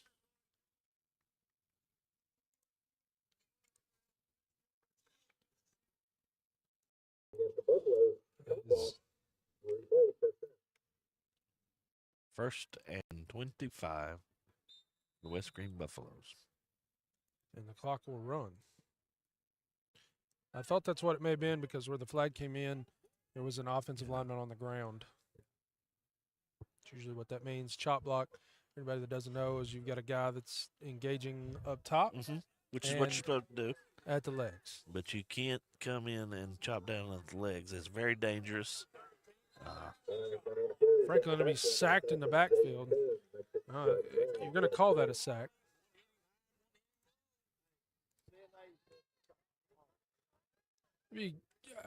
Do you consider that a sack? Or was that a design run? I think, yeah, it was a design run all the way. It's still tackle in the backfield with the quarterback, so that's a sack. Sack ordered a I sack. think that goes down in the record books as a sack. It was a really good job there. Interior as linebacker. Yeah, It and was sack, tackle for number loss. 40, who we've seen with a reception day, Jaden Kuhn. Second and very long. Second and 30 for the Buffaloes. Brown drops back. He's going to roll out. He's got a man wide open downfield. He's got Alex Johnson wide open Boy, downfield. He could not have been more open. I don't. And he know didn't that throw was, the football. I don't know that he was looking to throw there. He's a young freshman. That's a tough one. They'll look at the film and they'll grow from that. You know, that's the thing about freshmen. You know, underclassmen quarterbacks. They don't always see what somebody that's a little more experienced might see on the field. Kind of like bit of an opportunity lost there. It kind of reminded me a little bit of Nico last week. Just didn't see his open Very receiver. talented Ran out young of man. bounds. Yeah, you don't want to see that happen twice in 3 years. Brown such drops as we back. did. He's going to look over the middle. It's going to be picked off. They're going to call it incomplete. Boy, he it almost seems to me I thought like he was got there a coming little down early. with yeah, he did, but I think he would argue probably successfully he was going for the ball. That ball was there for him to make an effort to go and get. I thought he had it and just couldn't finish that to the ground. But it's going to be fourth down and a 20. mile for West Greene. They're going to have to punt this, and really down 24-0. 5 minutes to go in the second, and you're punting the ball after going backwards. It's just not the response you're going to want to see. No, you need to have a little bit more of a sustained drive right there. You start off first play, first down, and then it just kind of went backward after that with the chop block, the sack. Boy, Punt is just away by about blocked. Franklin. There is a decided Fumbled. advantage. Hey, now. Big For hit West there. Greene, good job with the big Legal hit there. Legal clean hit, but a big hit. That's about as good a result on a punt as you could ask for West Greene. Hampton's just got a lot of size and speed. They're getting a bit of an advantage on their defensive line against this West Greene offensive line tonight. It's really becoming an edge for Hampton. Well, it is, and it's really more noticeable on the defensive side of the ball for West Greene right now. Yeah. Toss out to Townsend. Townsend finds a little room, and it's going to be a flag. It's going to be a holding penalty. It looked like a punch was thrown. I don't know. That's not what you want to see. A little too early for that. Yeah, Still got a whole other half football. Yeah, that's more of a second half thing. We don't. Okay, I said holding. It's not. It's going to be a penalty against West Greene. Bring up first down and 10. Yeah,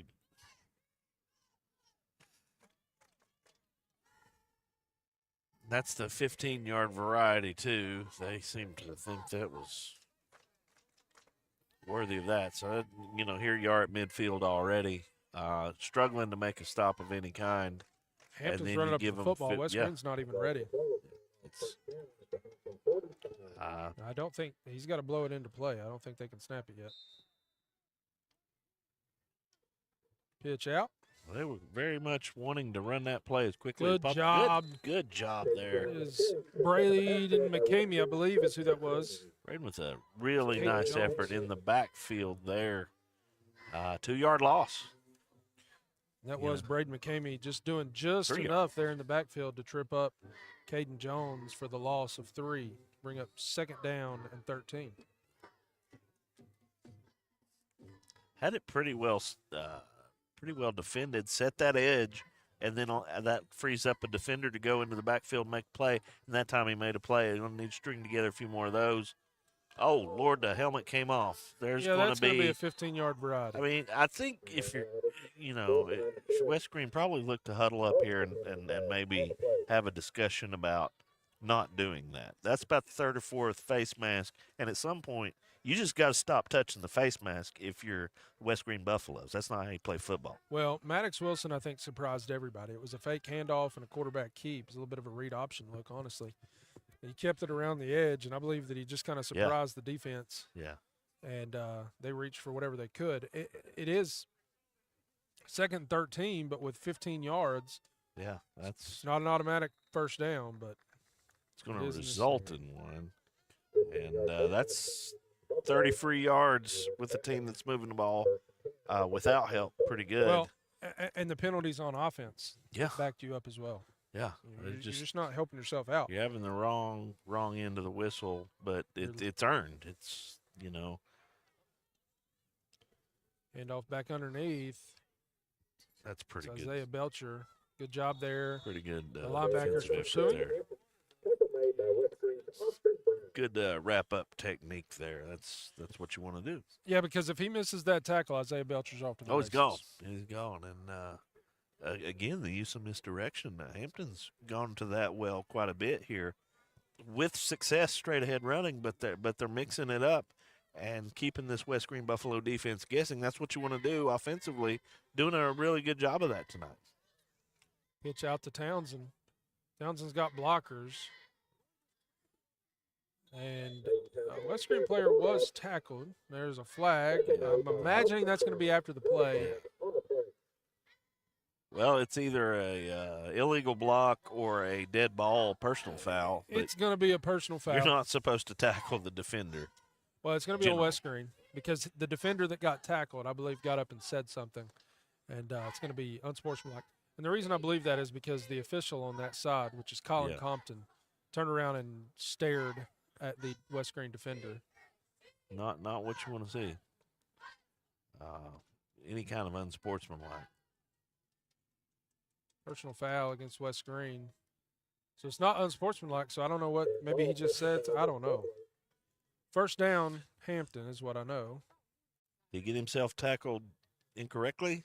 I'm not sure what happened there. I don't know. But 15 Coach more. Coach Monroe is going to ask for an explanation. It's going to be first down and 10, Hampton. As they continue to march down the field and not of their own doing. No, I mean, there's a lot of penalty yards to rack up in one drive.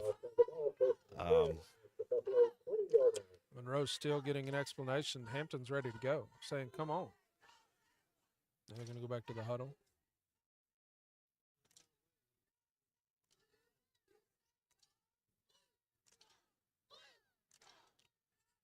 Coach Monroe telling, like, hey, watch the tackle over there.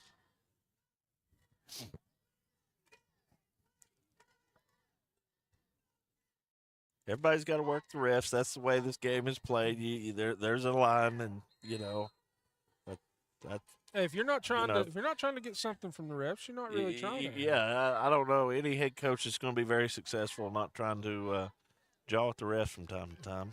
And I think that's they're going to give him. They're going to say he stepped out at the 2-yard line. He, being Maddox Wilson, on the quarterback keeper. It's going to bring up first down and goal from the 2.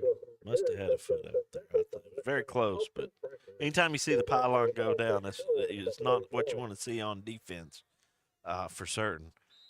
But Hampton doing a very good job of taking the opportunities they've been presented and doing something with it. And they've got another golden opportunity here. 2 yards to gain. You got to feel pretty optimistic about that. False start. Yep.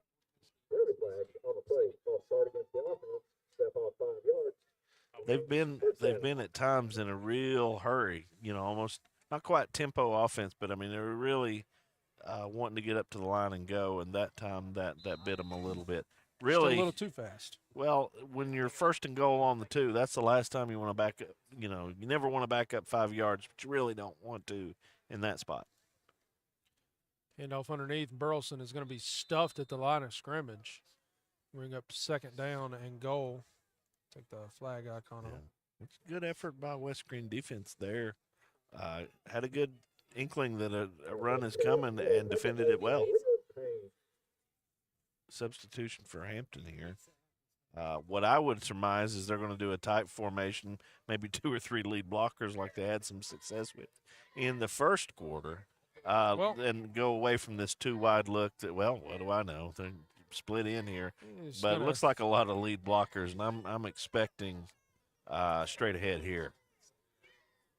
Handoff underneath, and somehow, some way, he's going to find his way into the end zone, and I'm not really sure how that happened because West Greene did a really good job of clogging up the hole. They really did. As a matter of fact, the running back runs into his own quarterback. Isaiah Belcher. But just didn't have the edge set, so when they got past that, he had open grass in front of him to get in the end zone. Finds a way to the end zone, does Isaiah Belcher, and with 2:14 remaining here in the second quarter, Hampton is going to look to go up 32-0. And they do, as Dominic Burleson is in for 2. Your new score, Hampton 32, West Greene 0. We'll be back right after this on the Corner Pond Friday Night Lights, presented by McAfee and McAfee, attorneys at law, and the Tommie's Plumbing Game of the Week. Somebody get me some apple cider. At Corner Pond, the friendly and knowledgeable staff has the experience necessary to help you out regardless the need. Have an item of value you'd like to pawn or sell? Corner Pond can help. They pawn numerous items of value, including firearms, tools, ammunition, silver, coins, and much more. When you walk through their doors, you'll find well-stocked shelves full of electronics, gaming systems, fishing and hunting equipment, car audio and accessories. And don't forget about the room full of guitars and basses and amplifiers, or their outside lawn and garden equipment. Corner Pond is a case knife dealer and carries numerous used knives as well. Stop by and let the friendly staff at Corner Pond help you today at 432 East Bernard Avenue, Greenville, Tennessee. Pizza, pancakes, or donuts, the Davy Crockett Travel Center in Baileyton has the cure for all your cravings. While you're there, shop our general store for souvenirs, gifts, and cellular accessories. In a hurry, grab a cold drink and a hot dog to go. Check us out on Facebook and come to Baileyton. Pizza Inn offers contactless family feast or anything on our menu for carryout. We also honor birthday parties and cater to businesses and large events. We make it easy. Call us today. Pizza Inn Greenville. Greene County, when the game's on the line, you need a team you can trust. Just like your favorite players on the field, Bailey Heating, Air, and Electrical has been showing up for over 30 years, delivering top-notch service to our hometown. We're just not your local experts, we're your neighbors, committed to keeping your home comfortable all year long. Call now at 423-636-8409 to become a member with us and get a heating inspection before winter comes. Life's better with Bailey. We're back here at West Greene High School. 2:14. The scoreboard is down here at West Greene. I don't know if that's by design or they're gonna. Well, you're down 32-0. It might be an inside job, but the score remains the same, and hopefully we'll get that back online. We'll wait to see. Hampton lines up here for a kickoff. 2:14. 2:14 remaining here, and they need a scoreboard. I can help them out. It's a full-service shop here, Grassroots Media. You're jumping in to help there. That's admirable. Kyle, our producer, who's full of wisdom and stats, just told us that they were actually talking earlier about how the scoreboard box needed to be replaced, and that was Nostradamical. Yeah. Is that a word? I don't know. If you're playing Scrabble, someone might accuse you of cheating. I don't know if Nostradamical is a word or not. We'll have our crack staff of engineers back in the truck. We'll have them look that up during halftime. And we're going to talk to the other coach. I'm sure they're going to tell them, we're going to keep the time on the field. Certainly. There's 2:14 remaining here in the half. Hopefully, you hope that you can get the scoreboard back up and running before the second half. Yeah, typically your ref will do what? If it gets down to about 5-10 seconds, he'll start motioning. Yeah, well, they so do that anyway on the play clock. I guess the game clock would be similar. But just tell the players and coaches after each play where you're at. It's tough when you don't know the those of you fans of college football 25, there was an early bug in the game where the score bug would just disappear and you didn't know down and distance of time. It's a disadvantage. It can be. It can be. Now, it's the same for both teams, so that's a thing. West Greene is going to recover that kick. It was a little bit of a squib kick. Hayden Bacon. Good effort to secure the ball. You don't want anything untoward happening there after giving up the score. 1st and 10 and trying to find something positive prior to halftime. Mark, it's getting chilly. A little bit of moisture in the air, a little breeze blowing right now. Fall is here. Finally. I don't, I'm mowing my yard the other day. And you're thinking this is October. I'm not going to have to do this much longer. And not much longer, but it was growing like it was June. I don't know. It's all the rain we got the last couple of weeks. It finally caught up. Handoff Dylan Tesson underneath on a little counter play. Finds a little room outside, but he's brought down after a gain of, we'll call it 4, maybe 3. It's a nice play there. A little bit of power to the wide side of the field there. They've Pretty gone good back result. to freshman Austin Brown at quarterback. Austin Franklin coming in, going to give him the play. I would try to go back to the play where Alex Johnson was running wide open down the field and just tell him, like, hey, Braden McCamey is going to be out here one-on-one. Yeah, has no safety over top. Yeah. He beats his zero man, coverage here. And instead, you're going to lose about 3 yards and come up with a 3rd and 9. They're going to say there's only a loss of 1 maybe. We'll see where it's clock's still going to tick. We're going to be under a minute to go before this 3rd down snap. 3rd down and 7 for the Buffaloes.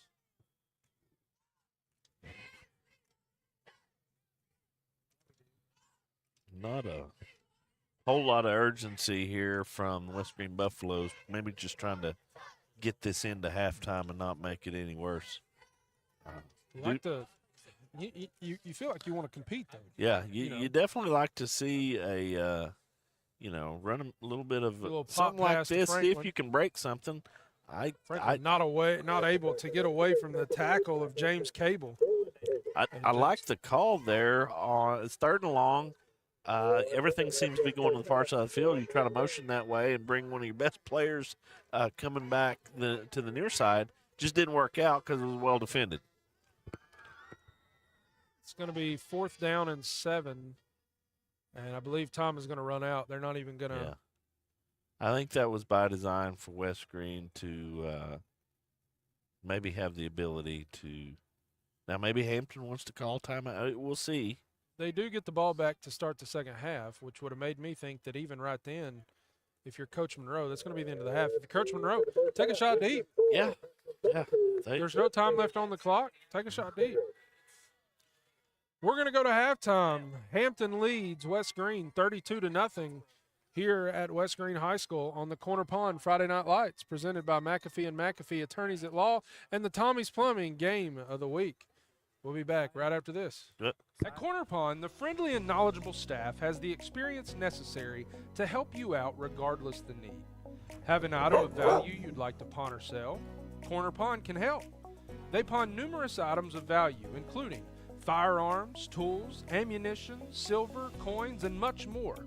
When you walk through their doors, you'll find well-stocked shelves full of electronics, gaming systems, fishing and hunting equipment, car audio and accessories. And don't forget about the room full of guitars and basses and amplifiers, or their outside lawn and garden equipment. Corner Pond is a case knife dealer and carries numerous used knives as well. Stop by and let the friendly staff at Corner Pond help you today at 432 East Bernard Avenue, Greenville, Tennessee. For more than 30 years, Tommie's Plumbing has served customers in East Tennessee with licensed and professional plumbing services. From installing your new faucet to replacing your existing piping system, our team at Tommie's Plumbing is trained to handle the job with professionalism, attention to detail, and integrity. By offering warranties on most products installed by our technicians, Tommie's Plumbing stands behind our work, ensuring that your plumbing needs are not only met, but that your problem is solved for the long term. When you need reliable and professional plumbing service, Tommie's is the only call to make. So give us a call today and let us show you the Tommie's difference.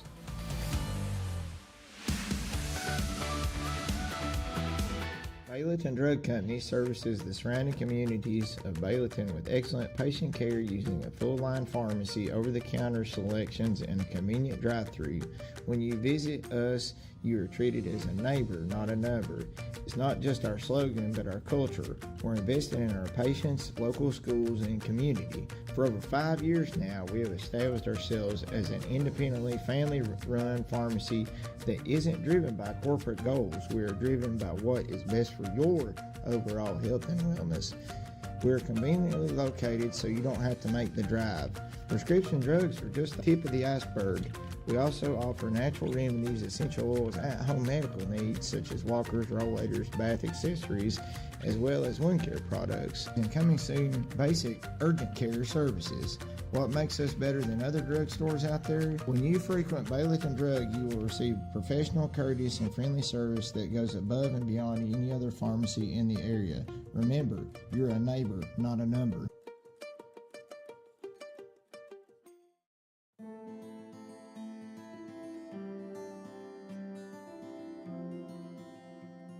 My name is Robert Starnes. I'm a lifelong resident of Northern Greene County, where I currently reside here with my wife and 3 children.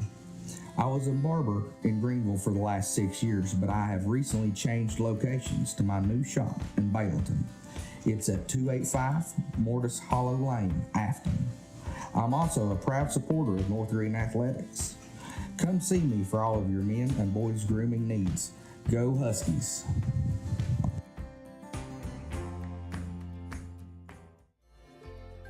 Balancing your financial goals with integrity. That's what we do at Cornerstone Wealth Management Group. Our team of experts craft unique financial plans that reflect your values and aspirations. We navigate life's financial paths with precision, ensuring your journey is stable and your family's dreams are within reach. Our collective expertise means your financial strategy is crafted by skilled hands, ensuring transparency and ethical advice every step of the way. If you're looking for a trusted team of certified financial planners who are committed to your family's prosperity, please reach out. Together, we'll journey towards a brighter future.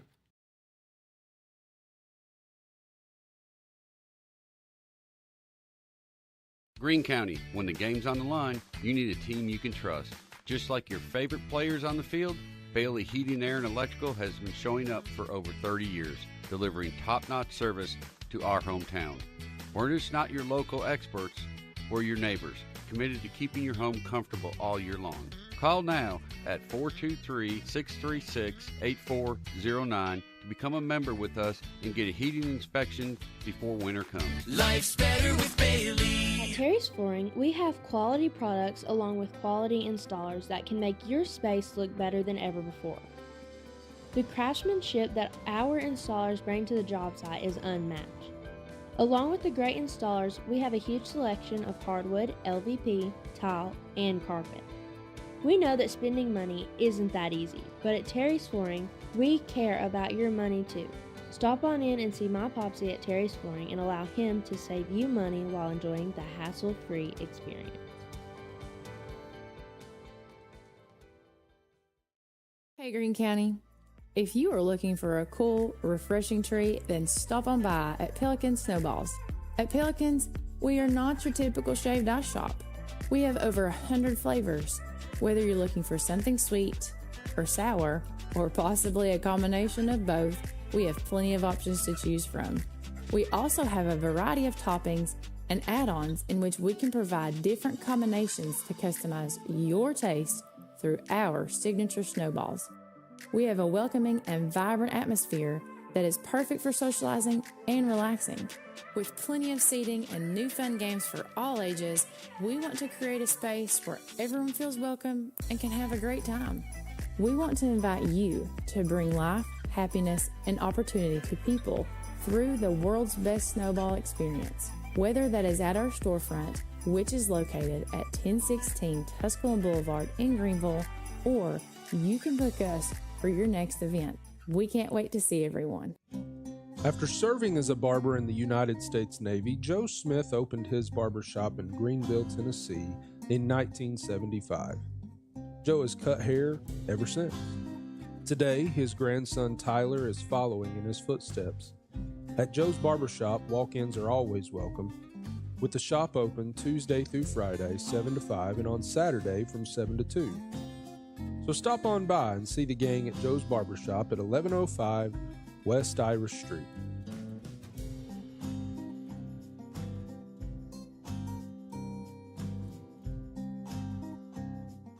Concert Inc. is so excited to announce they will have their first annual Benefit Fall Festival and Car Show on Saturday, October 26th at the Greene County Fairgrounds from 10 a.m. to 4 p.m. Join us for a fun fall day filled with a variety of food trucks, craft vendors, music entertainment from the A-Team and G-Man Blues and Dr. Ron, a kids zone, and last but not least, the car show. Free admission and parking for spectators, so grab your family and friends and come out to enjoy the day. All proceeds from this event will benefit the people we support at ComCare. ComCare is a nonprofit organization in Greene County that enriches the lives of people with intellectual and developmental disabilities. If you are interested in pre-registering for the car show at a $20 entry fee, being a vendor, or for more information, please contact us today, 823-1971. We hope to see you there.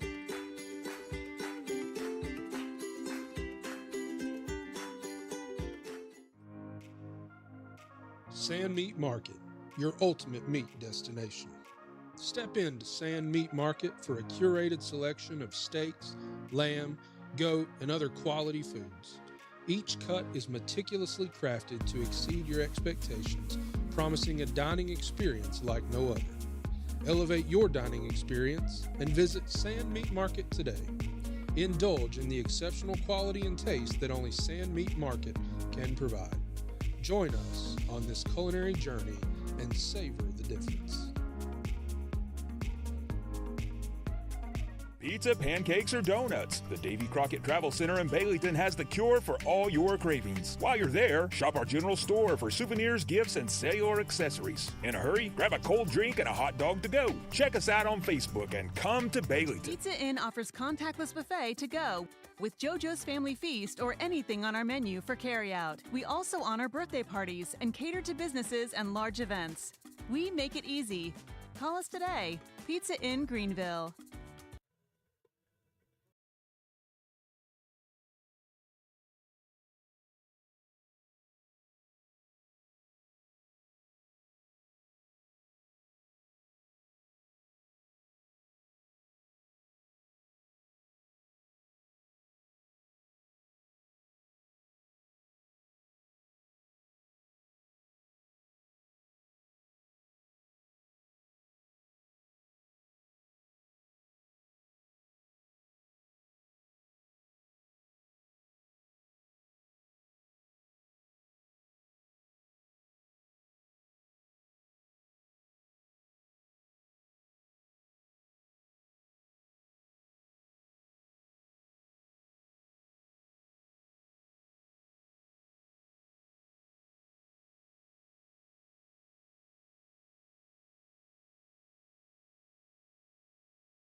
Welcome back to Grassroots Media here, joined with Mark Roth. We got about a minute before the second half is set to kick off. Mark, it is cold.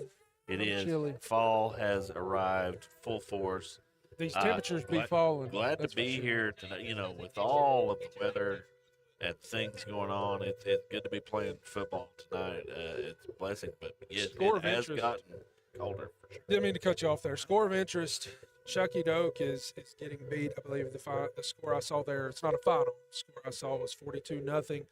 South Greene just scored to go ahead of Happy Valley 7-0 early in the second half, and that's close. A big game.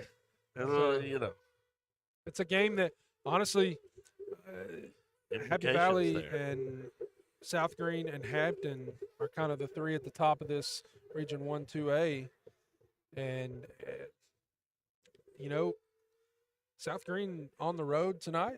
It's a big game for the It's hard Rebels. to go on the road and win, and that's the opportunity they have in front of them tonight. It'd be a big win if they can. You know, a lot of football to be played yet. 7-0. Still, it's one of those we talked about in pregame. I'd mentioned that last year Happy Valley went in and, you know, they won the game, but I consider it stole one there at South Greene. It wasn't a game that many people expected them to win, and they did. Yeah, and hey.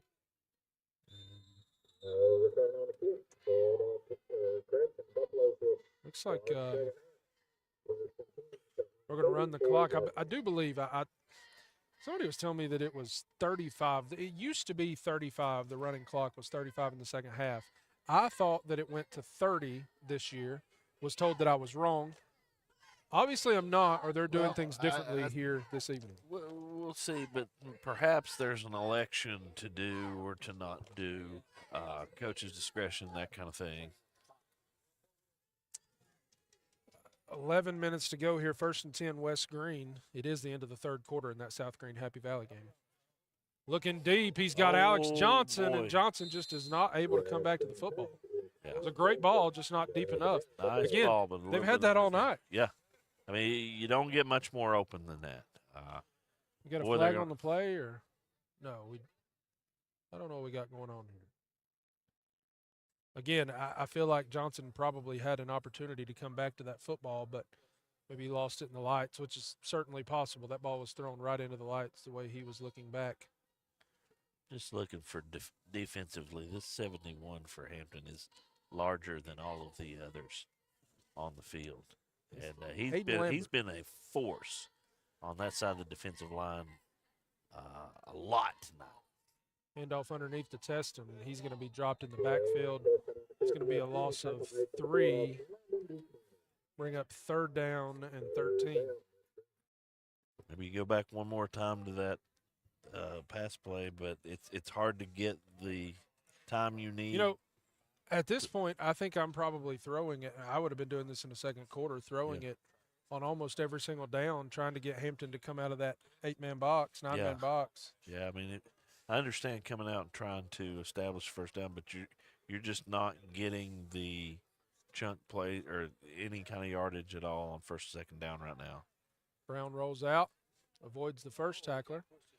He's going to throw it back to Franklin, who's going to catch it. It's going to be a first down.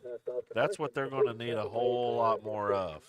Again, I think you've got to realize if you're West Greene right now, that's your offense. Yeah. Against this defense, that's your offense. And maybe it should have been the whole game. Because they're going to – I mean, they really are crowding the line. Hadn't shown a lot of respect to the passing game so far. And at some bit point, them there. Hampton has to come out of that 5-6-man front and the 8-9-man box. Yeah, and they're sneaking another one in a lot of times to kind of cheat. So probably bringing 6. Yeah, they brought 6. Bringing the house, and Teston has dropped again. He had his own blocker turned around against him, which is not what you want to see on a running play. They brought 6 people right up the middle to stop that run, and then they just did not have a chance at blocking that. On this drive, so far, West Greene has ran the ball twice for -2 yards. Yeah, I think that at that point you bring your running back in a max protection kind of situation, and you just try to block what's coming long enough to get a pass off. That's you know, it's hard when these guys are getting. He picked off Hampton. Again, it's really good job defense there. They just sat down in that zone, and Caden Jones is going to pick the pass off. That's going to be first down to 10. And again, if you're West Greene, like you said, You have to try. They're rushing 6. You can't block 6 right now. Yeah. Austin Brown does a good job to avoid the first would-be sack. And made an athletic play just to get a ball off. He had an opportunity to get that ball to Franklin if he gets the ball just up a little bit more, but he's rolling out to his right. A little bit more difficult to do. Yeah, and he's got a tough job tonight. You know, he's facing just relentless pressure all night long from that defensive line from Bulldogs. And, and then defensively, it seems as if Hampton's just falling forward for at least 5 yards. And that's, when that's a recipe for what the score that we're seeing. Yeah, it is, and it's been, you got a little bit of after the play stuff going on there. As Austin Franklin. Well, certainly nobody likes a score differential like this if you're on the wrong end of it, and little chippy's fine. You don't want to see that elevate to penalties and that sort of thing.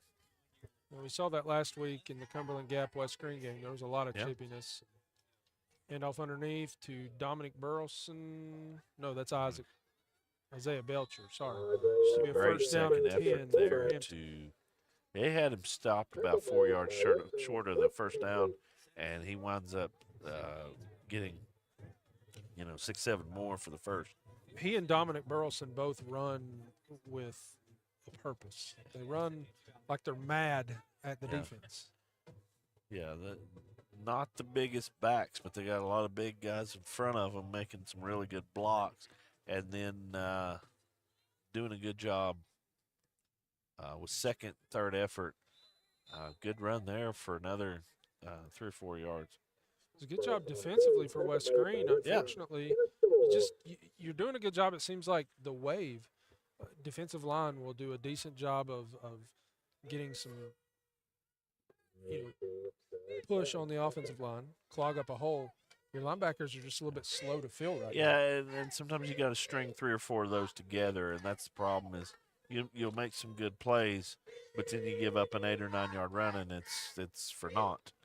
Peyton Townsend's trying to find a little room outside. He's going to be dropped short of the line to gain. It'll be 3rd down and 2 for the Bulldogs. And really, this side of the 40-yard line, you think maybe 4 down territory as you try to put the locks on the door in this game. Yeah, and I mean with a continuously running clock, you don't really have to worry about first downs and things like that. But if West Greene gets the ball and scores, you're back to the point where the clock slows down. Yeah. So Hampton going to continue to do what they do. Yeah.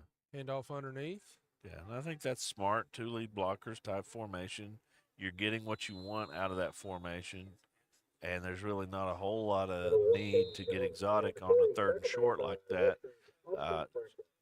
Sometimes when your enemy is not able to stop what you do, you don't have to make it too complicated. Just go do that.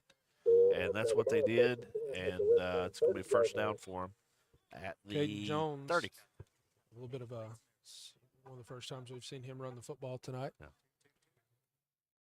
One of the things we've seen offensively for the Bulldogs is whoever's back there has had opportunities to get some yardage. And that's just good line play. It's not necessarily anything bad that West Greene's doing. It's just good execution. And mixing in that toss several times tonight, he may score. And Dominic Burleson is off to the races. He's going to be tackled just I believe he's going to be inside the 1. I'm hearing a lot of whistling. There's a flag on the play. The clock will stop. 3:50. Well, no, it won't. Oh, that's coming back. A great run. Good effort. He did a really good ball carrier vision there. That's one of those NCAA stats. Yeah, it absolutely is. And the cutback go across the field. It's all for naught as they had the hold, which sometimes you see in the NCAA and sometimes you don't. Sometimes you get an elite level hold and it can be a difference in the game.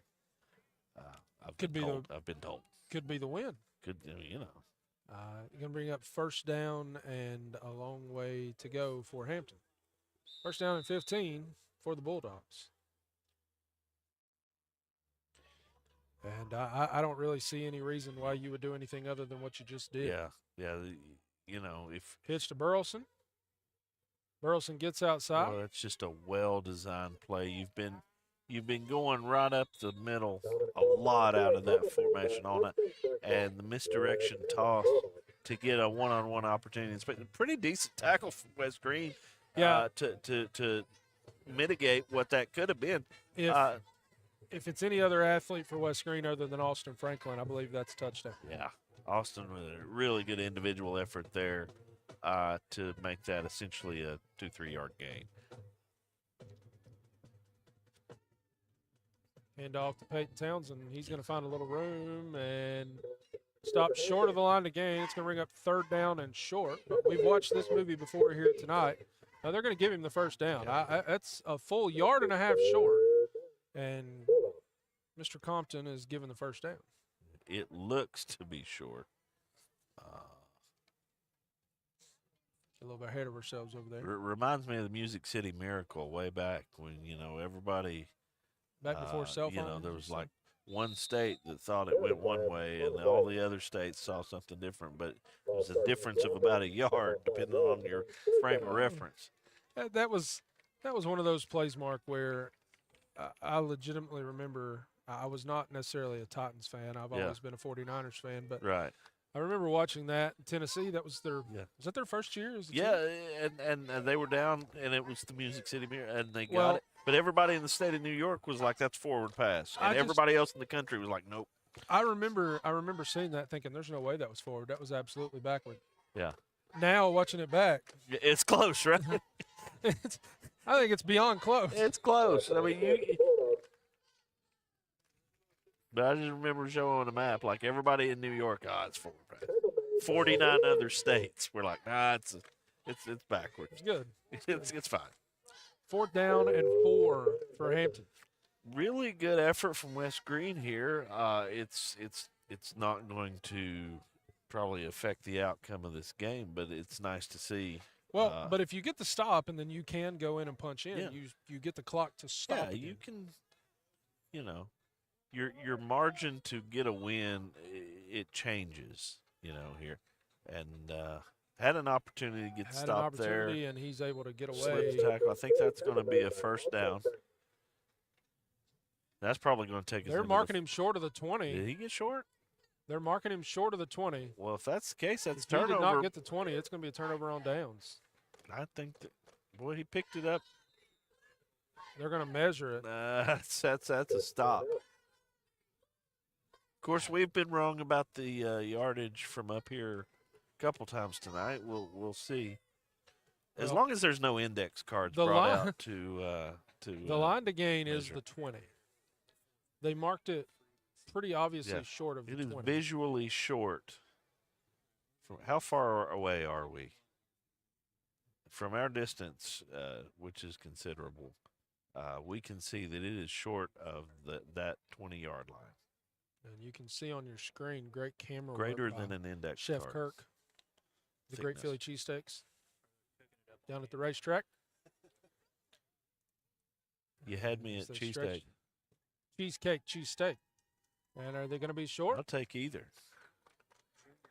He is short. West Greene is good excited. effort by West It's their Greene. first stop of the game. It's going to be a turnover on downs. West Greene's going to take over 1st and 10. And at their 20-yard line. Yep. Clock stopped for the measurement, but that's going to be the end of the quarter. West Greene with a big stop there. That's positive. That's something you can grow on. I mean, that's a really nice short yardage stop by that defense. Has had a lot go wrong today. Stepped up there, made a big play. You certainly do feel good about that. We'll talk about it a little bit more on the other side of the break. Sure. At the end of the third quarter, Hampton 32, West Greene 0. We'll be back right after this on the Corner Pond Friday Night Lights, presented by McAfee and McAfee Attorneys at Law and the Tommie's Plumbing Game of the Week. At Corner Pond, the friendly and knowledgeable staff has the experience necessary to help you out regardless the need. Have an item of value you'd like to pawn or sell? Korner Pawn can help. They pawn numerous items of value, including firearms, tools, ammunition, silver, coins, and much more.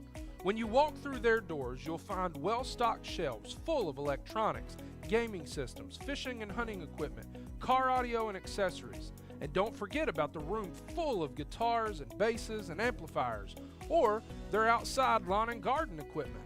Korner Pawn is a case knife dealer and carries numerous used knives as well.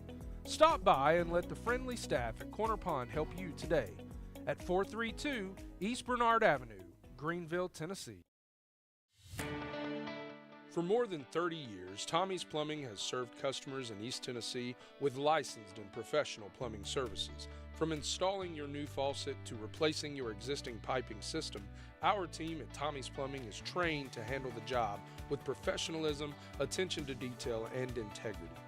By offering warranties on most products installed by our technicians, Tommie's Plumbing stands behind our work, ensuring that your plumbing needs are not only met, but that your problem is solved for the long term. When you need reliable and professional plumbing service, Tommie's is the only call to make. So give us a call today and let us show you the Tommie's difference. Back here at West Greene High School. Fourth quarter is underway, and it's another fumbled snap. Austin Brown's going to fall on it. It's going to bring up second down and long. Again, just West Greene continuing to shoot themselves in the foot. Timeout, Evan Monroe. And we're going to stay right here. You know, if Mark, if you're West Greene, you've had an opportunity there in the, I believe it's the second quarter, with the interception. Yep. You get the ball first play, you fumble it, and then the very next play, Hampton scores. And you just cannot continue. And I realize that this game is 32-0. It feels like it's well at hand here in the fourth quarter with a running clock. You don't feel like maybe you have any hope. A lot of those guys are ready to go home. But you've still got a lot of season left, and you've still got games that you can win to get into playoff. You want to put good plays on tape. And the thing is, when you get a turnover, that's the second turnover now for them. You want to capitalize on that. You at least want something positive. That's 2 turnovers and a negative play or a turnover right after each one. That's not what your coaching staff wants to see. Right.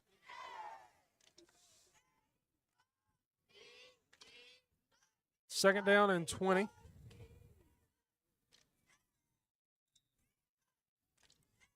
Clock will begin running. Brown rolls out to the left, and he's going to be sacked after another loss. Bring up third down. A lot of white shirts in the backfield on a rollout play. This may be a good time for a screenplay, draw play. Well, some people say, why run so many screens? But the screen, it's not the most luxurious, most exciting play. But when you have an over-pursuing defense, that's the plan, is to catch them doing exactly that and punish them for that. That's why it's a good idea to mix in a screen every once in a while. I actually think that would be a good idea for the Buffaloes here. Be a screenplay, a halfback draw, something, again, like you said, something, I don't know that. I mean, Hampton's kind of dropped back. Yeah, they're going to move much more into a zone here, and rightfully so.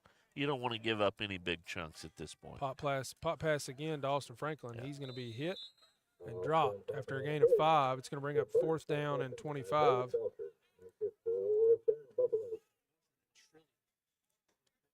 And we're calling for the punt team, and the punter is limping off the field. And Franklin is laying on the sideline holding his ankle. And we're going to get an official timeout. They are going to come over and evaluate Austin Franklin.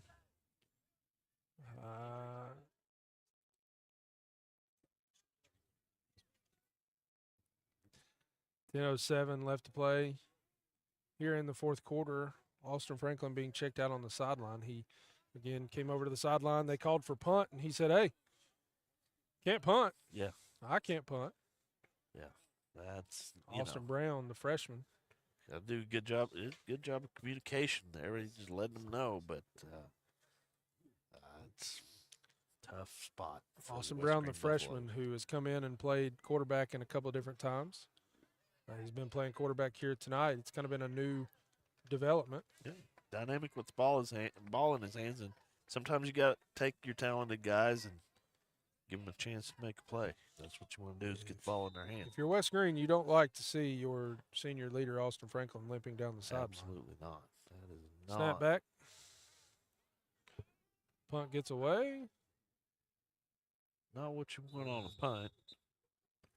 1st and 10, Hampton, and they are deep into West Greene territory. They're going to have it 1st and 10, the West Greene 30-yard line, and I don't think we'll see more than one split in for the rest of the day from Hampton Bulldogs. I think you're going to see a lot of that multiple lead blockers. Three running backs in the backfield kind of formation. They've had success out of it all night, and really not much need for anything else out of them. They've got several different wrinkles off of that have been pretty well executed. Well, what do I know? Too wide here. false start. Going to back them up 5 yards.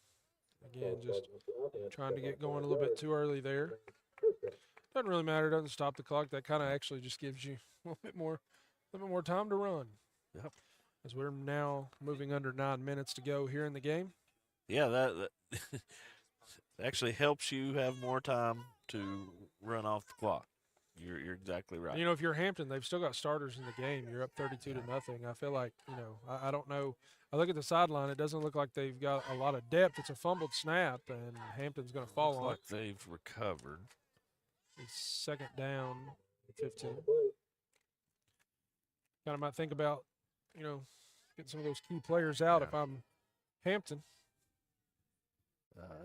They definitely like something with this jet motion that they're coming out in these last two offensive attempts. But boy, that clock keeps running, and they've had good success tonight, no doubt about it, as they come up for this play.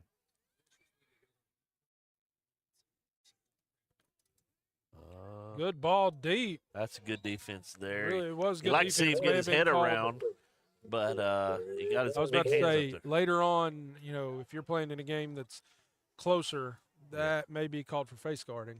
Yeah. But if he turns his head around, he may be able to intercept that ball. Well, I mean, face guarding, your job is to try to keep him from catching. So, I believe I believe in high school it's a penalty. Yeah. Now, I don't know how much contact was made there, but the question is, the 30-yard bomb up 32 with a running clock and your starters in, that can be perceived in different ways. Well, so what do you want? Do you want the you got to run your 30-yard bomb, or do you want the 18-yard first down run? I mean, you got to run your offense, but other coaches might just hand the ball off at the spot.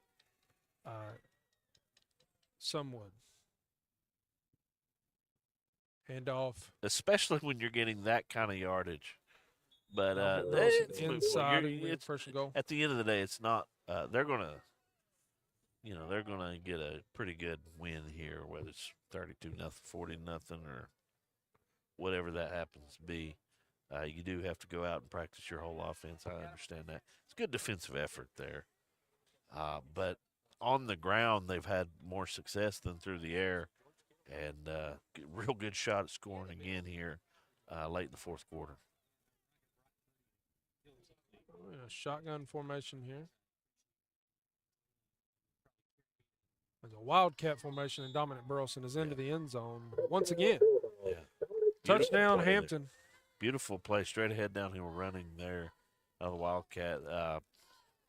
Not a whole lot of contact on his way into the end zone. No, in a shotgun look, but it was a wildcat formation, direct snap to Dominic Burleson. And honestly, with the way that they run their sets, that's not a bad way to do it. Just You well had to give them the designed, ball well executed first. there. They've done a really good job tonight running the ball. So I think that's the story of this game is Pop pass intercepted by West Greene in the end zone, and it's going to be a touchback. Oh, sorry. I That- think he's after the signaling touchdown, it. they went for the tight end dump, and the 2-point conversion is not good. It was intercepted. Forgot where we were for a second. Yeah. Incomplete. And we'll take a break. We'll come back here. 5:23 remaining here in the fourth quarter.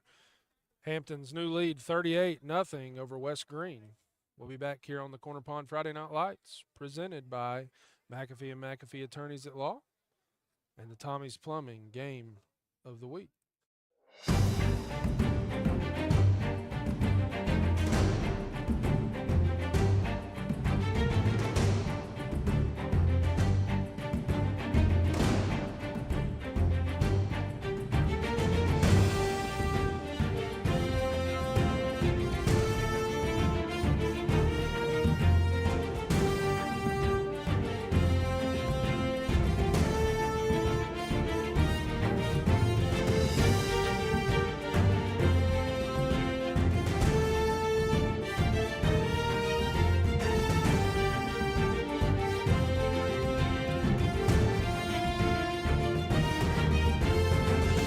Pizza, pancakes, or donuts, the Davy Crockett Travel Center in Baileyton has the cure for all your cravings. While you're there, shop our general store for souvenirs, gifts, and cellular accessories. In a hurry, grab a cold drink and a hot dog to go. Check us out on Facebook and come to Baileyton. Back here with a kickoff return for West Greene, breaking a couple tackles and pretty good little Had a little something burst going there. there. Shane Wilhoit. Well Shane done by Wilhoit. Shane. I missed the number there. That was not Shane Wilhoit. It was 13, not 12. Kyler Patterson. I gave Shane the credit there. Sorry, Kyler. Kyler Patterson on the return. We'll work with our spotter team for that. And Got to look at those block numbers better. everybody's trying to get, better as each week in the season goes on. That's true for everybody everyone here, involved. too. Everybody here. We'll be better tomorrow than we were today, Mark. I would say 1% better every day, but we're trying to get past that. Boy, Alex beautiful Johnson pass. with a little bit of room. Can he outrun everybody to the end zone? He's going to be ran out of bounds. Bring up first down and 10. Really good play. And you look here, you're thinking, we need to put in some younger guys, some subs. The great news for West Greene right now, the guy that's been playing quarterback for you for the most of the game is a freshman. Yeah. Yes, and this experience will prove very valuable later on. You just can't substitute game speed, game experience. Practice is great. Everybody's got to do it. But when the lights are on Friday night, what's your experience look like, and how does that help you? This is going to pay dividends later on. Absolutely. Nice Handoff block West Greene. there. It's Dylan Teston. And Dylan Teston's going to get out front. It's going to be another first down for the Buffaloes. Good block, good run. We've got a lineman down on the field, but well designed, well executed there from West Greene, and it's good to see. You got a West Greene lineman that's slow to get up. He's going to limp back to the line. He's signaling as if he's to be okay.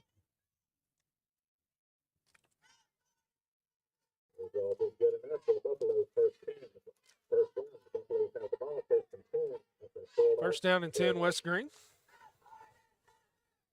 Mark, when you get to see the field goal post from up here, you realize that they might need to be straightened a little bit.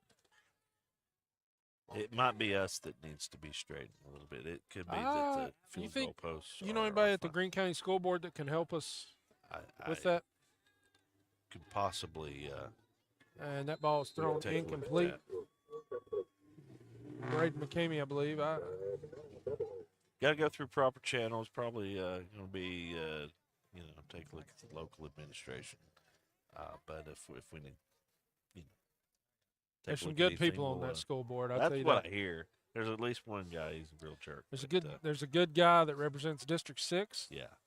What's his name? Terrible human being. He works down at the old Sumi Rico. 25 years. 25 years. Yeah. I'm advanced in age. 25 years, and I guess it was, if it's 25 years since you've been there, how long ago has it been since you have walked the round halls of the Buffadome here on the range? It's been over 2 weeks since I graduated from West Greene High School. Well, I'd say that's accurate. Yeah. Thinking 30? We're closing in on 30? Golly, it's closing in for sure. Well, Yeah, I'm sure this it this sneaks community up on appreciates Mr. Mark Roth and all his service and local activities, and also here on the scoreboard as well. Appreciate you being in the booth with us here tonight. I wish that we'd have gotten a little bit more competitive game. Hey, we appreciate everybody who makes Greene County Schools as good as it can be, and I think grassroots has been a big part of that. And it's just it's nice to be able to sit in the booth and help out. It's great fun for me, and I just think it's been a good service to the community for a lot of people who want to watch these games and maybe for one reason or another can't be here. And I think most people would say this has been a really positive thing for the community. So thank you for what you do. Absolutely. I appreciate that. Now, on to some important business before we go off air here. Tomorrow night, Tennessee, Florida. Quick prediction. For entertainment purposes only, we're taking the under. Tennessee hasn't beaten Florida by the 16 points that some experts in, we'll say Nevada, are saying Tennessee will win by 15.5, 16 points. The last time that happened was early in the Bill Clinton administration, 1992. So when you were still in high school. I, in fact, was. In fact, I was. Chris Cross had a song in the top 40. It's been a minute, is what I'm saying. So historically, Tennessee has not beaten Florida by that. And really, historically, Tennessee doesn't beat Florida all that much. 3 times in the last 20 years. Obviously hoping to get that righted tomorrow. Have an outstanding opportunity to do that. Will you be in attendance? I will be in attendance. Got a talented young running quarterback, Nico Iamaliava. Everybody's excited about him, but he's young. He's going to make some excited mistakes. about him? Not everybody. Some people just full of hate in their Some heart. people can't be helped, right? Some people are, you don't want to think anybody can't be redeemed. So I don't want to say something like that. West Greene going to kick a field goal here.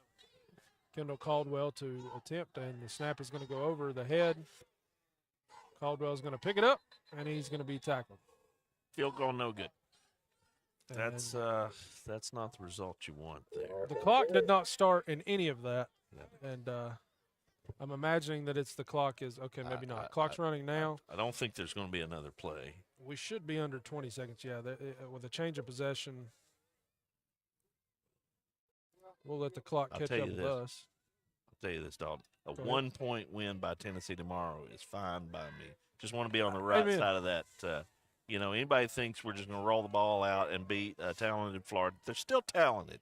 You look at the recruiting they've done for years and years and years. They got a lot of good talent.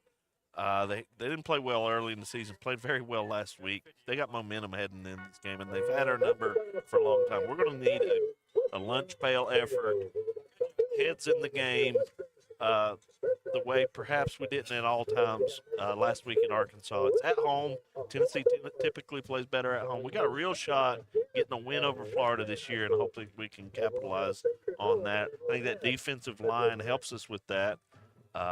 Hopefully tomorrow holding is illegal for Florida's offensive line. I think it'll be a tremendous help to Tennessee if offensive holding by the opponent is illegal.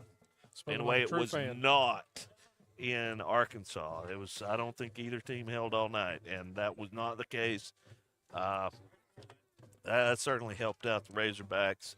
Tennessee certainly made enough mistakes of their own. Absolutely. Final thoughts on this game here tonight, with Hampton walking away with a 38-0 win over the Buffaloes. Offensive line play, story of the game. They ran the ball at will, picked up huge chunks, got ahead of the chains. They do everything your head coach wants out of your running game.